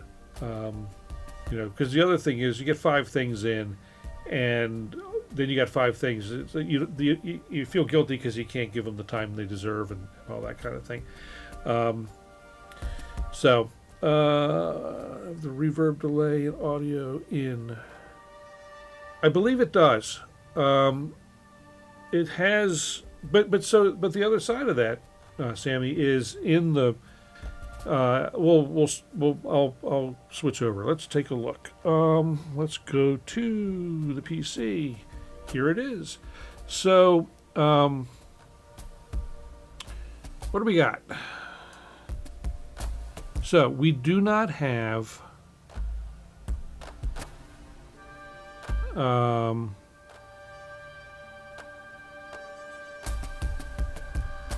Okay, so most Reaktor instruments can act as an effects box. There's a Reaktor instrument that is an effects box. We do not have the built-in reverb or delay, but I'm already in the box. So let's say. I have boogered up that patch.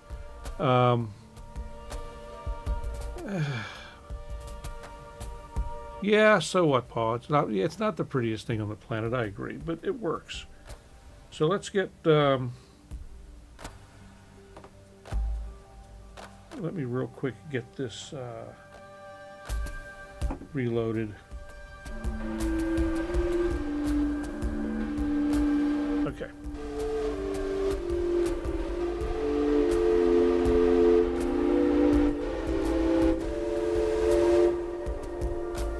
Okay, so there's obviously some sort of reverberation going on in there.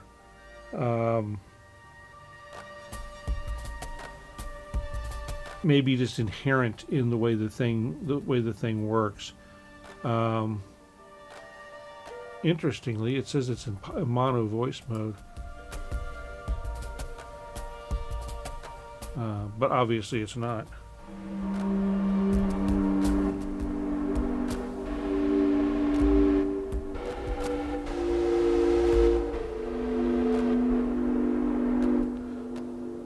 There are, if you look on the repository, Paul, I think it's available in other colors. So anyway, right now I've got it loaded up inside Complete Control, inside inside of, and the other thing, Sammy, I only started playing with this today, so you know, I was like, oh, I do have this. Let's see what it does. So I stuck it up in for the 20 minutes before I went on air. I stuck it on, or stuck it in the thing. So let's see.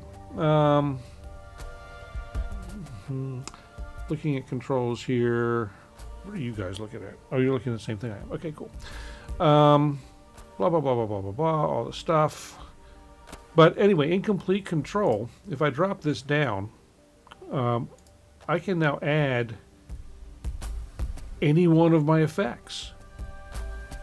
And I can do this a couple different ways. I'm doing it this way because it's easier for you guys to see. But I can come in here and I can go to Native Instruments and I can grab, I don't know, pick a thing. You know, let's do replica. And so right now, now I've got delay added.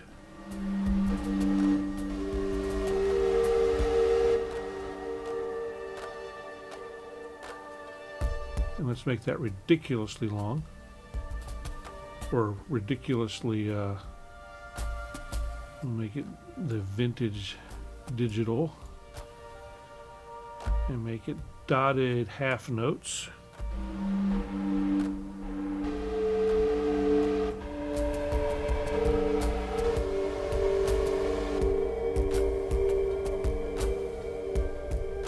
And let's take that and let's add another effect, and we'll stay in Native Instruments world, and we'll grab let's see, let's grab a chorus. And I know this is not the ordinary order, but what the heck, you know. So we'll grab the amount.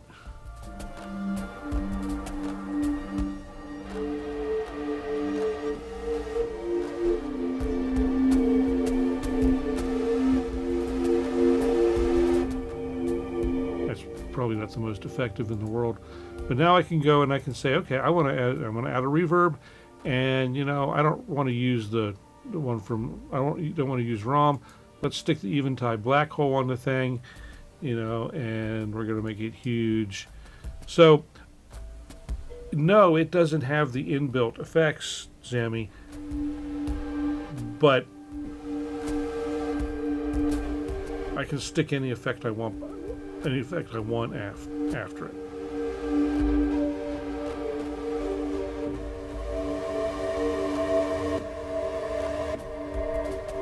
And let me jump back over. So I'm going to jump back over to here, and I'm going to switch back to the instrument, and I'm going to shorten up my attack.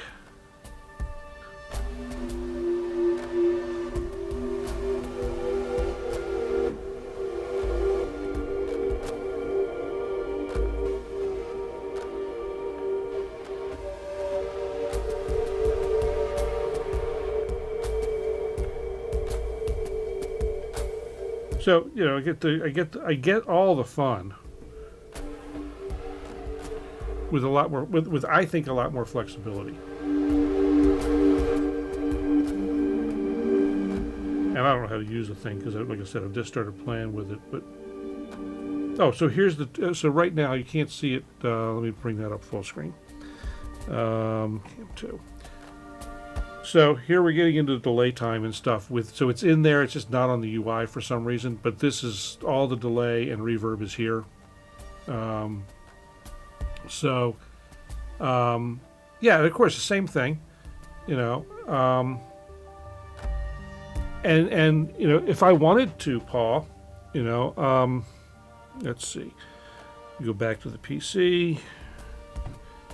If I'd wanted to, in this line up here, you know, let's say I didn't want to use one of Native Instruments' delays, I could use an Arturia, you know, and I could put in, I don't know, let's put in tape 201. So now I've got this guy. So I got an incredible amount of flexibility in the software.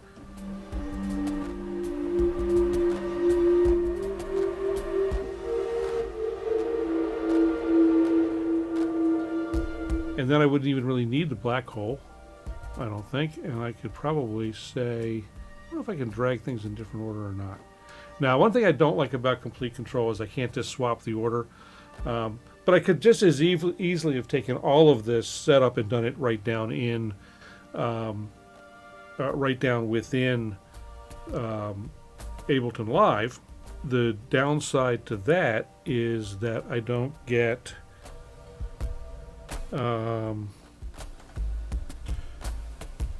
the downside to doing that is if I do it that way, I don't get the controls on the keyboard, so I don't have the hardware control as easily as I do within the Native Instruments environment. I could just as easily do all this on the Arturia Keylab as well and use their setup, using Analog Lab to stack all this stuff up. So, you know, I've got all these ways, and then the other thing that in Ableton, if I want, you know, somewhere in, if I'm building the chain out here in Ableton, I can actually start stacking in external effects units as well. Now, as far as back to Sammy's question about using this as an effect, using Steampipe as an effect, let's see if we can't break things. What the heck? So let's set up a new. I got time. We'll just do it on this track.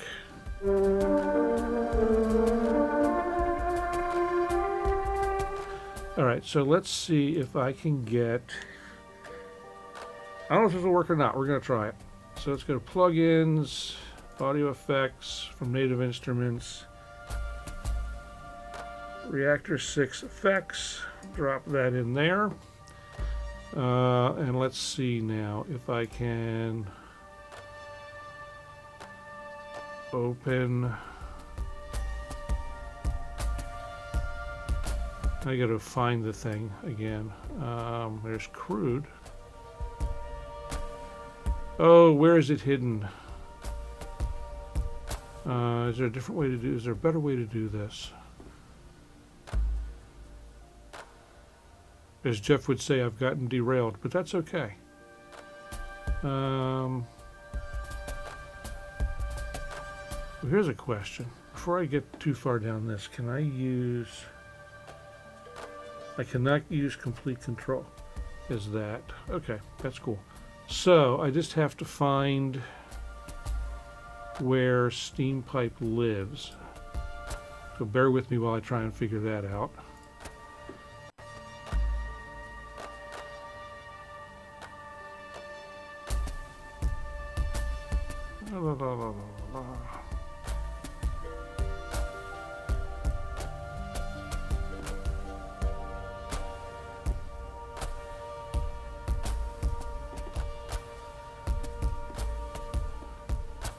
Okay, that's out of context. Let's see. I know I can't just drag this in where I want it. Let's see. Okay, so here we go. Put it in the chain. Oh, can I? No, I can't do that because of the way I'm set up in the other one. Okay, so let's go into Reaktor, back into Reaktor. And I want to play. Whoa! Sorry about that. Hang on. Let me mute this out while I'm trying to unbreak it. Okay, sorry about that, guys. Okay, so now.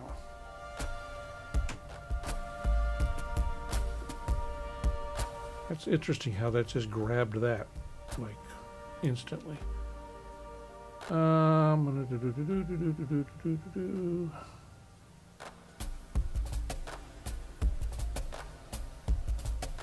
Okay, it does not seem to know off the bat about that one, but that doesn't necessarily mean... Oh, wait a minute. Here we go. Here we go. Library.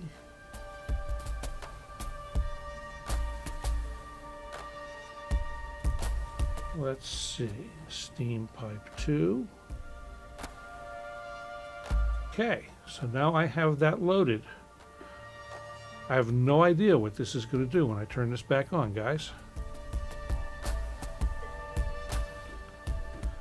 Nothing. Okay. So, Sammy, without getting a whole lot into it at this point, no, it does not look like I can use this as an effect.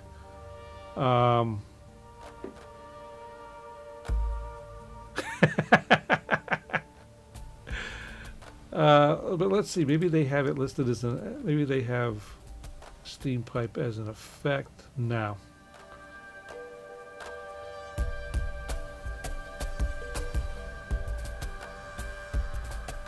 That said, Sammy, it's entirely possible to build this, because this was built in, the Steampipe 2 was built in Reaktor. Actually, I'm going to try one other thing. Let's see if I can do that.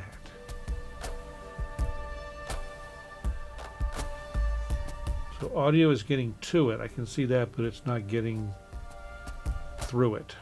That makes sense. There.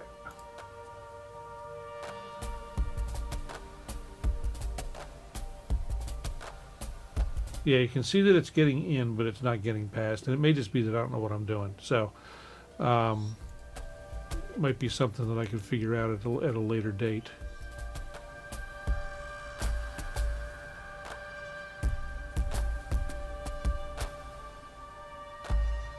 The other thing you got to realize too, Sammy, this is very old.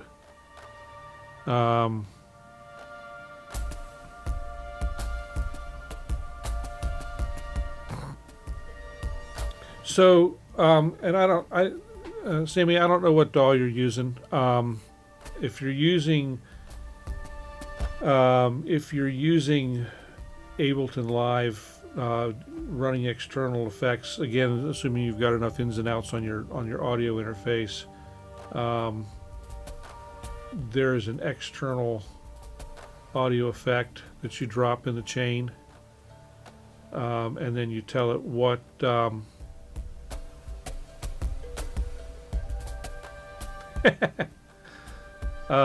is it a Bluetooth keyboard?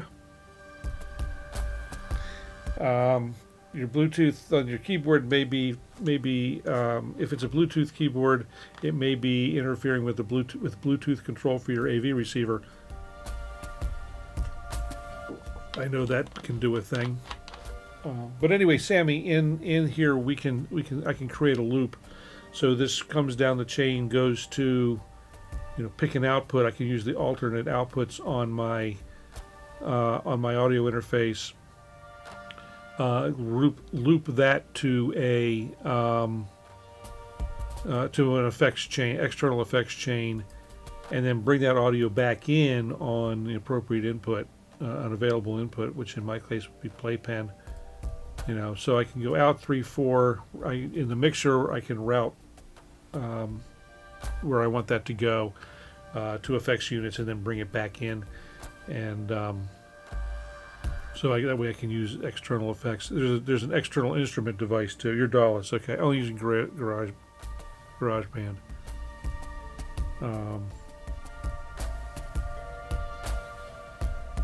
That is weird, Paul. Who knows? Did you let the gremlins get wet?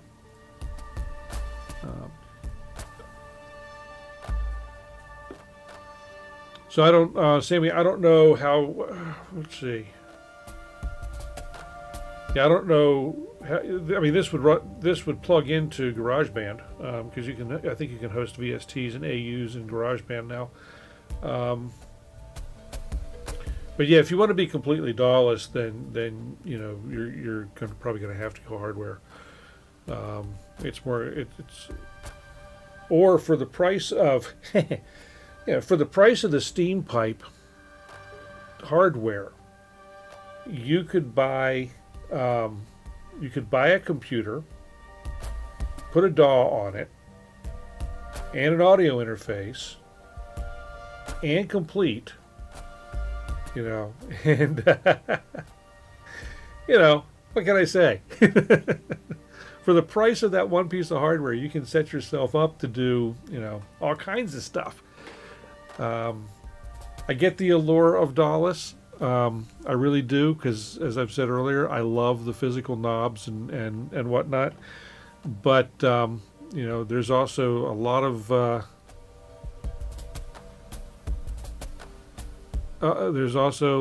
of flexibility available in the box. And I say DAW, but you can do it. You can do it all in VCV. There's any number of other ways you could do it.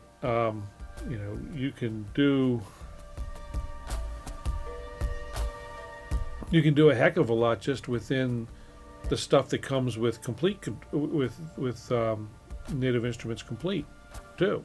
I mean, as far as setting up for live playing, it actually comes with a DAW. So it's a little. I think Machine is a little weird, but it's also very capable.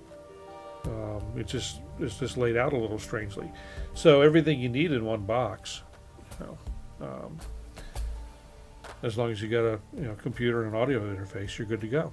So anyway, next thing on the list, since we're blasphemer. Not I speak the gospel of music. Speaking of that, so I was watching today. The week between Christmas and New Year's, or the time between Christmas and New Year's, is very slow in my business. So I have plenty of time after I do the usual Monday morning shenanigans of the books. I have some time to watch videos or think about things or whatever. Paul, I'm talking about the software version. You don't even need the hardware version of Machine to do the stuff. Anyway, I got to thinking that in some ways I've gotten a little bit off track, and I entered into some of this with certain ideas of what I wanted to do, and some of those ideas were fairly grandiose, and others were more basic. And the basic thing was that I want to make I want to make ambient music. That's really what I'm into the most. Obviously, I can do other stuff, and I've done a fair chunk of it lately. But the ambient is what really talks to me. It's what so I've gotten kind of off track that way.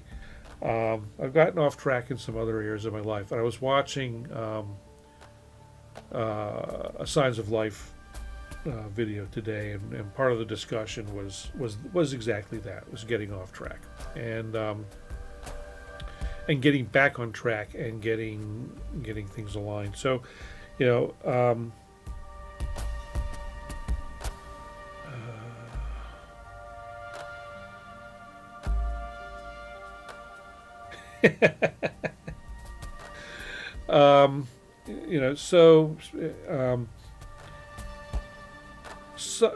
subsequently, there's a couple things I wanted to discuss in that realm, and I kind of went out of order, but we'll go ahead and I hadn't had time to watch a lot of Chris's videos and be involved in the community there as much as I would like, and because I've gotten sort of spread to the wind. I'm in too many Discords, too many YouTube channels, too many.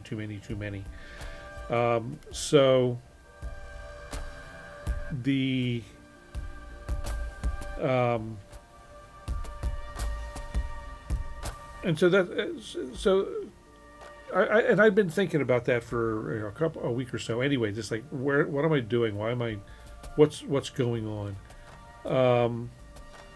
And so, about the same time as the thoughts first started going into my head, it's like I started thinking, how do I plan out my music? How do I analyze where I'm going? And I was watching, as I do when I'm, lost and confused. I was watching video. And I don't know if any of you guys are familiar with TAETRO. He's a young guy out west. He's an Ableton teacher and whatnot. But he was talking about analyzing the music that you like, and analyzing how it's put together, and then using that in helping to build your music and helping to build your direction. Oh, absolutely, Sammy. I'm glad to talk about all kinds of things, even if I don't know anything about them. I'm perfectly happy to run my mouth. And I'll chat with you anytime about pretty much anything you want to chat about. So anyway, TAETRO came out with I was talking about how to analyze songs you like, and he came out with this book called Song Studies, and the pages here are copied from the example, but basically he's printed a book called Song Studies, and it's a set of worksheets for how to analyze a song. And I'm looking at this and I'm thinking, well, this is great, great way to analyze a song. And more beer. And I got to thinking, I said, not only is this a great way to analyze things that you hear that you like, but also this same document, this same little book could be a great tool for, planning your own stuff, laying out how you're gonna build songs. And so, quick like a bunny, hopped on Amazon and ordered a copy. I could just as easily have, I was on Amazon, I could just as easily have copied the pages into Word and spit out my own version of it, but the book's $12. And so it's like, to me that was kind of like, I'm gonna help. The guy was one of the ones who got me figuring out how Ableton Live works when I couldn't figure it out. I've supported him off and on, monetarily, but this was my latest way. I went ahead and bought a copy of the book, and there's space in here to analyze a whole bunch of songs. I don't even know how many pages it is, but $12, well worth it. Link in the show notes if you're so inclined, and helps the guy out, and it's made in the USA, so and to read the blurb that he's put on the back, it says, dive into the inner workings of your favorite music with Song Studies. This notebook offers a simplified approach to dissecting songs for focusing on structure, chord progressions, instrumentation, and sound design. Skip the complexities of traditional notation and embrace a straightforward method to understand and apply the core principles of the music you love. Whether you're a seasoned producer or just a music lover, Song Studies provides a practical tool for translating inspiration into elements you can apply to your original music. And I thought, I'm going to support the guy. So anyway, thought that was a great tool. I think I'm hoping and thinking it's going to help me get back to where I want to be, and get myself moving forward again, because I feel in some ways like I've stalled a little bit. So some other things in that whole, TAETRO's a great guy, and definitely when I had determined that Studio One was not going to work. I was using Studio One as my DAW, and it's an excellent DAW, but I decided and figured that it was not going to work for me and what I wanted to the way I wanted to work. And so I started looking around, and I looked at Bitwig, and I looked at back at Cubase, because when I first started doing electronic music production, it was in Cubase. I pretty much looked at everything, and the one that from a systematic point of view, looked like it was going to work the best for me was Ableton Live. But I could not grasp the way Ableton Live worked. And TAETRO started on a series of Ableton Live for beginners, and it's basically, I think it's 8 or 10 lessons now, free on his YouTube channel, and it's the best YouTube training I think I could get. That, coupled with watching Chris Bryant over at Signs of Life and Luke Stark at Synth Seekers, all the light bulbs came on over my head. So Paul, as far as what other performers have devised for note taking, there are, if you do internet search on Google, and you look up for alternative notation methods and that kind of thing, over the years there have been a whole lot of different ways devised to notate electronic music, beyond the ants on the page on staff paper. Most of them are kind of graphically oriented. They kind of shape, they show what the shape of the sound is, with notes about how this was, with all kinds of notes about how the sounds are created. There seem to be 3 or 4 consistently similar methods out there that have been the staples of electronic music for decades. And I was aware of some of those for notating music. As far as analyzing music and then plotting out your songs, I think there's a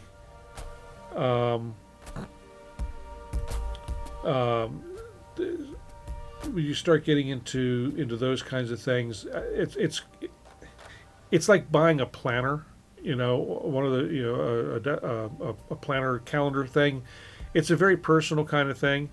I don't know if this method is going to work for me, but it looks like a good place to start. And so more and more, it's a very personal thing. I know Ben Acera up in New York, he's got his own method of working on it, and he'll do sketches on staff paper along with a bunch of notes. Everyone does something a little differently, but I like kind of reverse engineering TAETRO's approach to analyzation and applying that to the creative process. I think that's gonna work well for me. It's kind of the way I think about music anyway. ATEF, that's some thoughts about that are coming shortly in tonight's cast. Even I will even talk about that.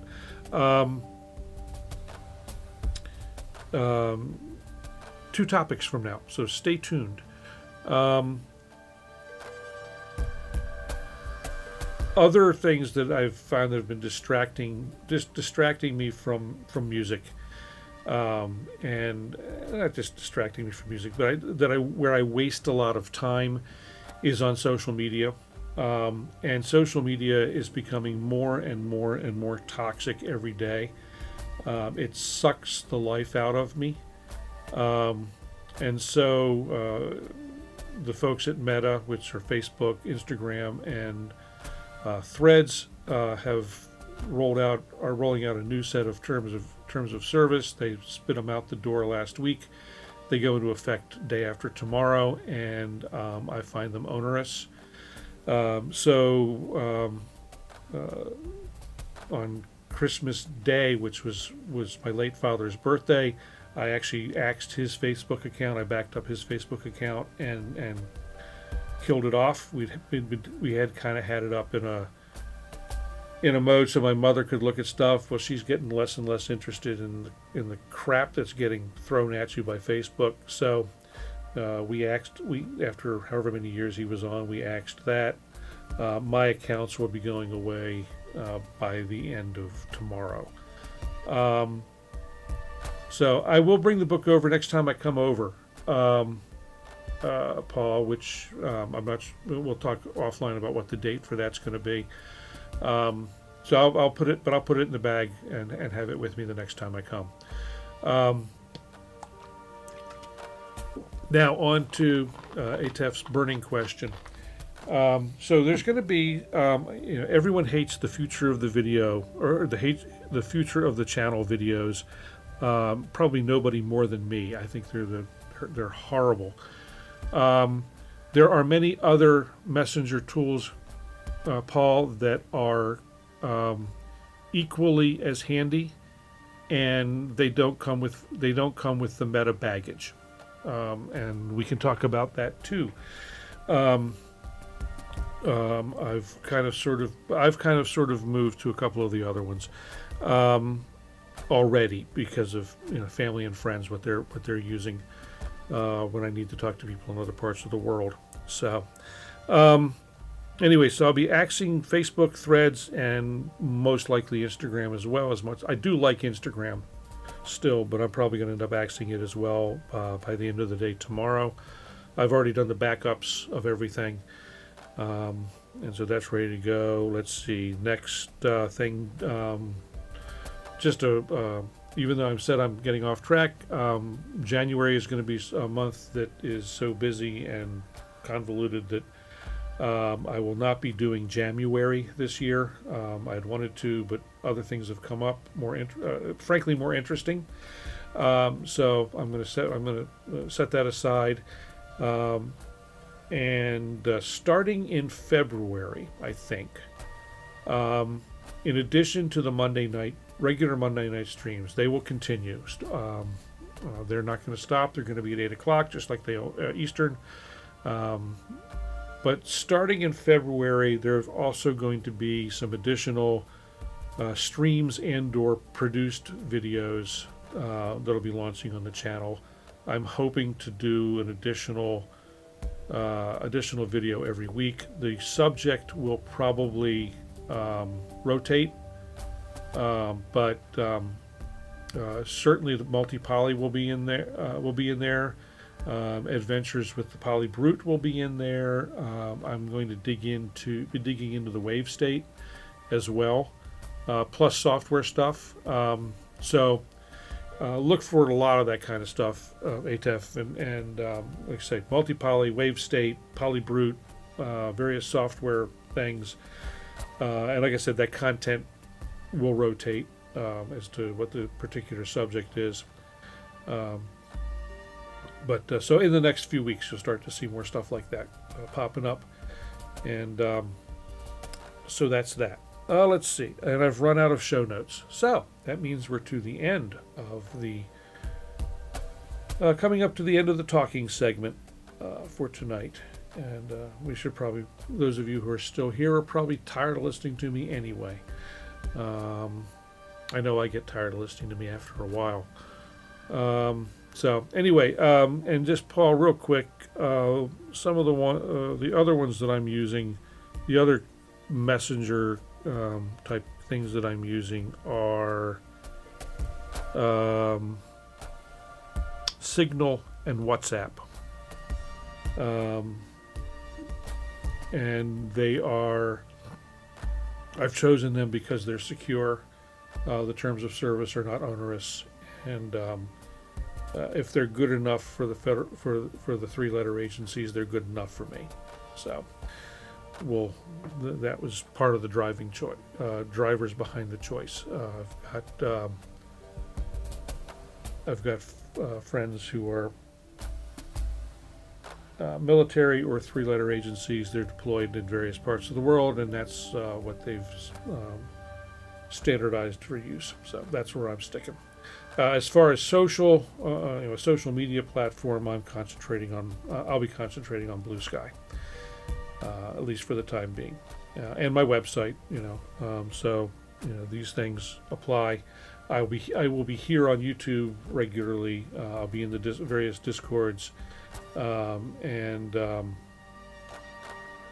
course my website is like my hub for all things. So. You can always find me there.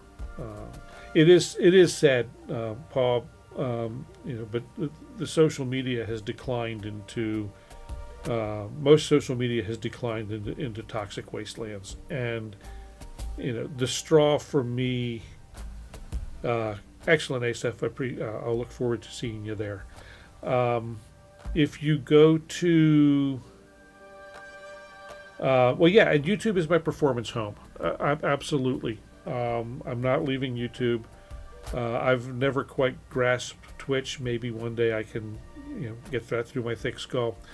You can show me, and maybe I can figure out how to multi-stream. Actually, I know how I can set up the multi-stream, or multicast. And I've got some ideas around that kind of thing too. It's a matter of capital to do what I'd really like to do. But it might be a good conversation to have offline with some like-minded folks. Let's see. There was a thought in my head, and it jumped out. Oh, so the thing with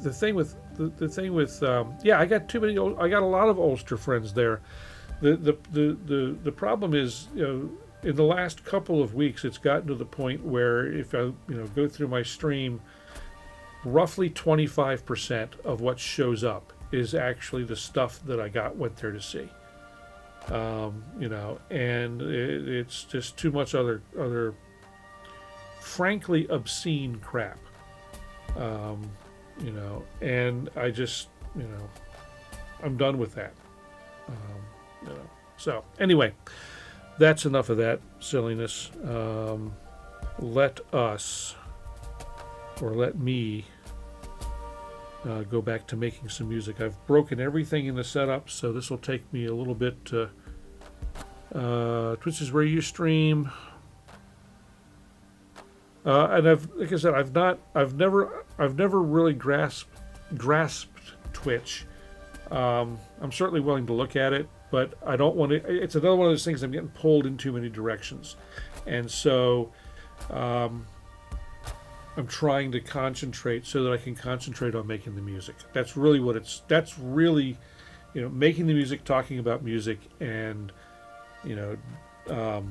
doing stuff like doing tutorials and that kind of thing, or even just experimentation.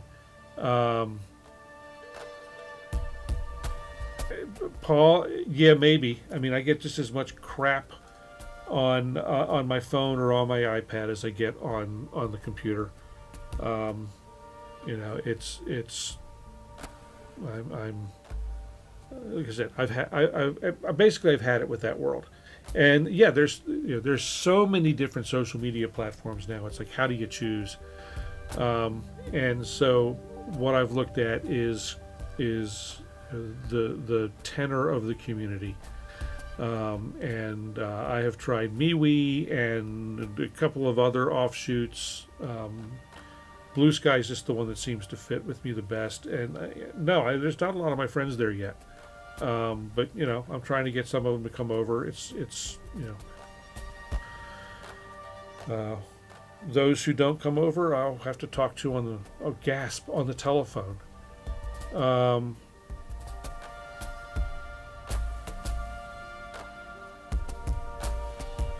I'm not sure what you're talking about control. I've got a fair amount of control on YouTube. Certainly bigger audience on YouTube, I think. Just because I've spent time,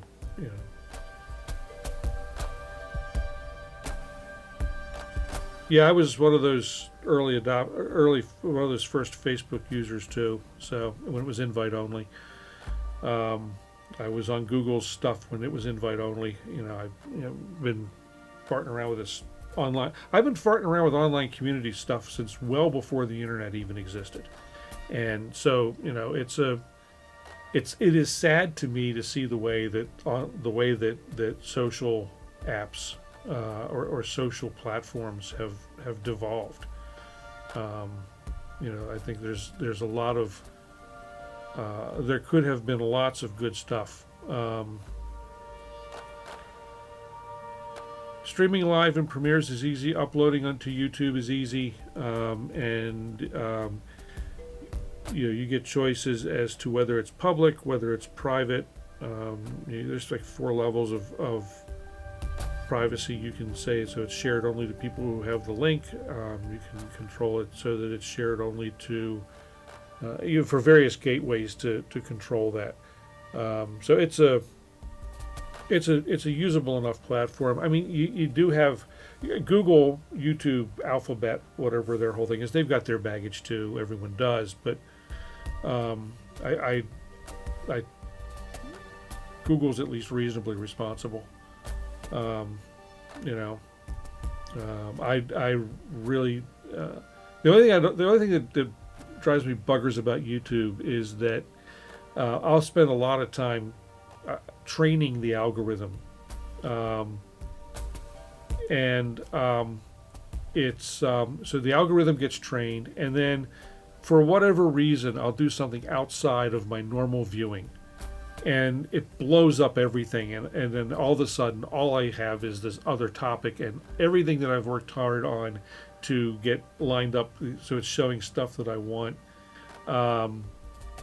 You know, it's you know, it just it breaks the algorithm, and then as I gotta retrain it all over again. Sometimes it just randomly starts doing that, but usually if it's a random thing, it's like they rebooted something and everything's not synchronized yet. So anyway, that's it for tonight, pretty much. Thanks everyone for coming. Appreciate you all being here. And I'm going to make some music, and then I'm going to call it a night. Again, thanks everyone for coming. Appreciate you being here. I'll be back again on Monday night, a week from tonight, for the first show of 2025. Wow. 2025. What a thing. So, again, thanks. We'll see you all later. Have a great, great rest of the year. Happy New Year to everybody.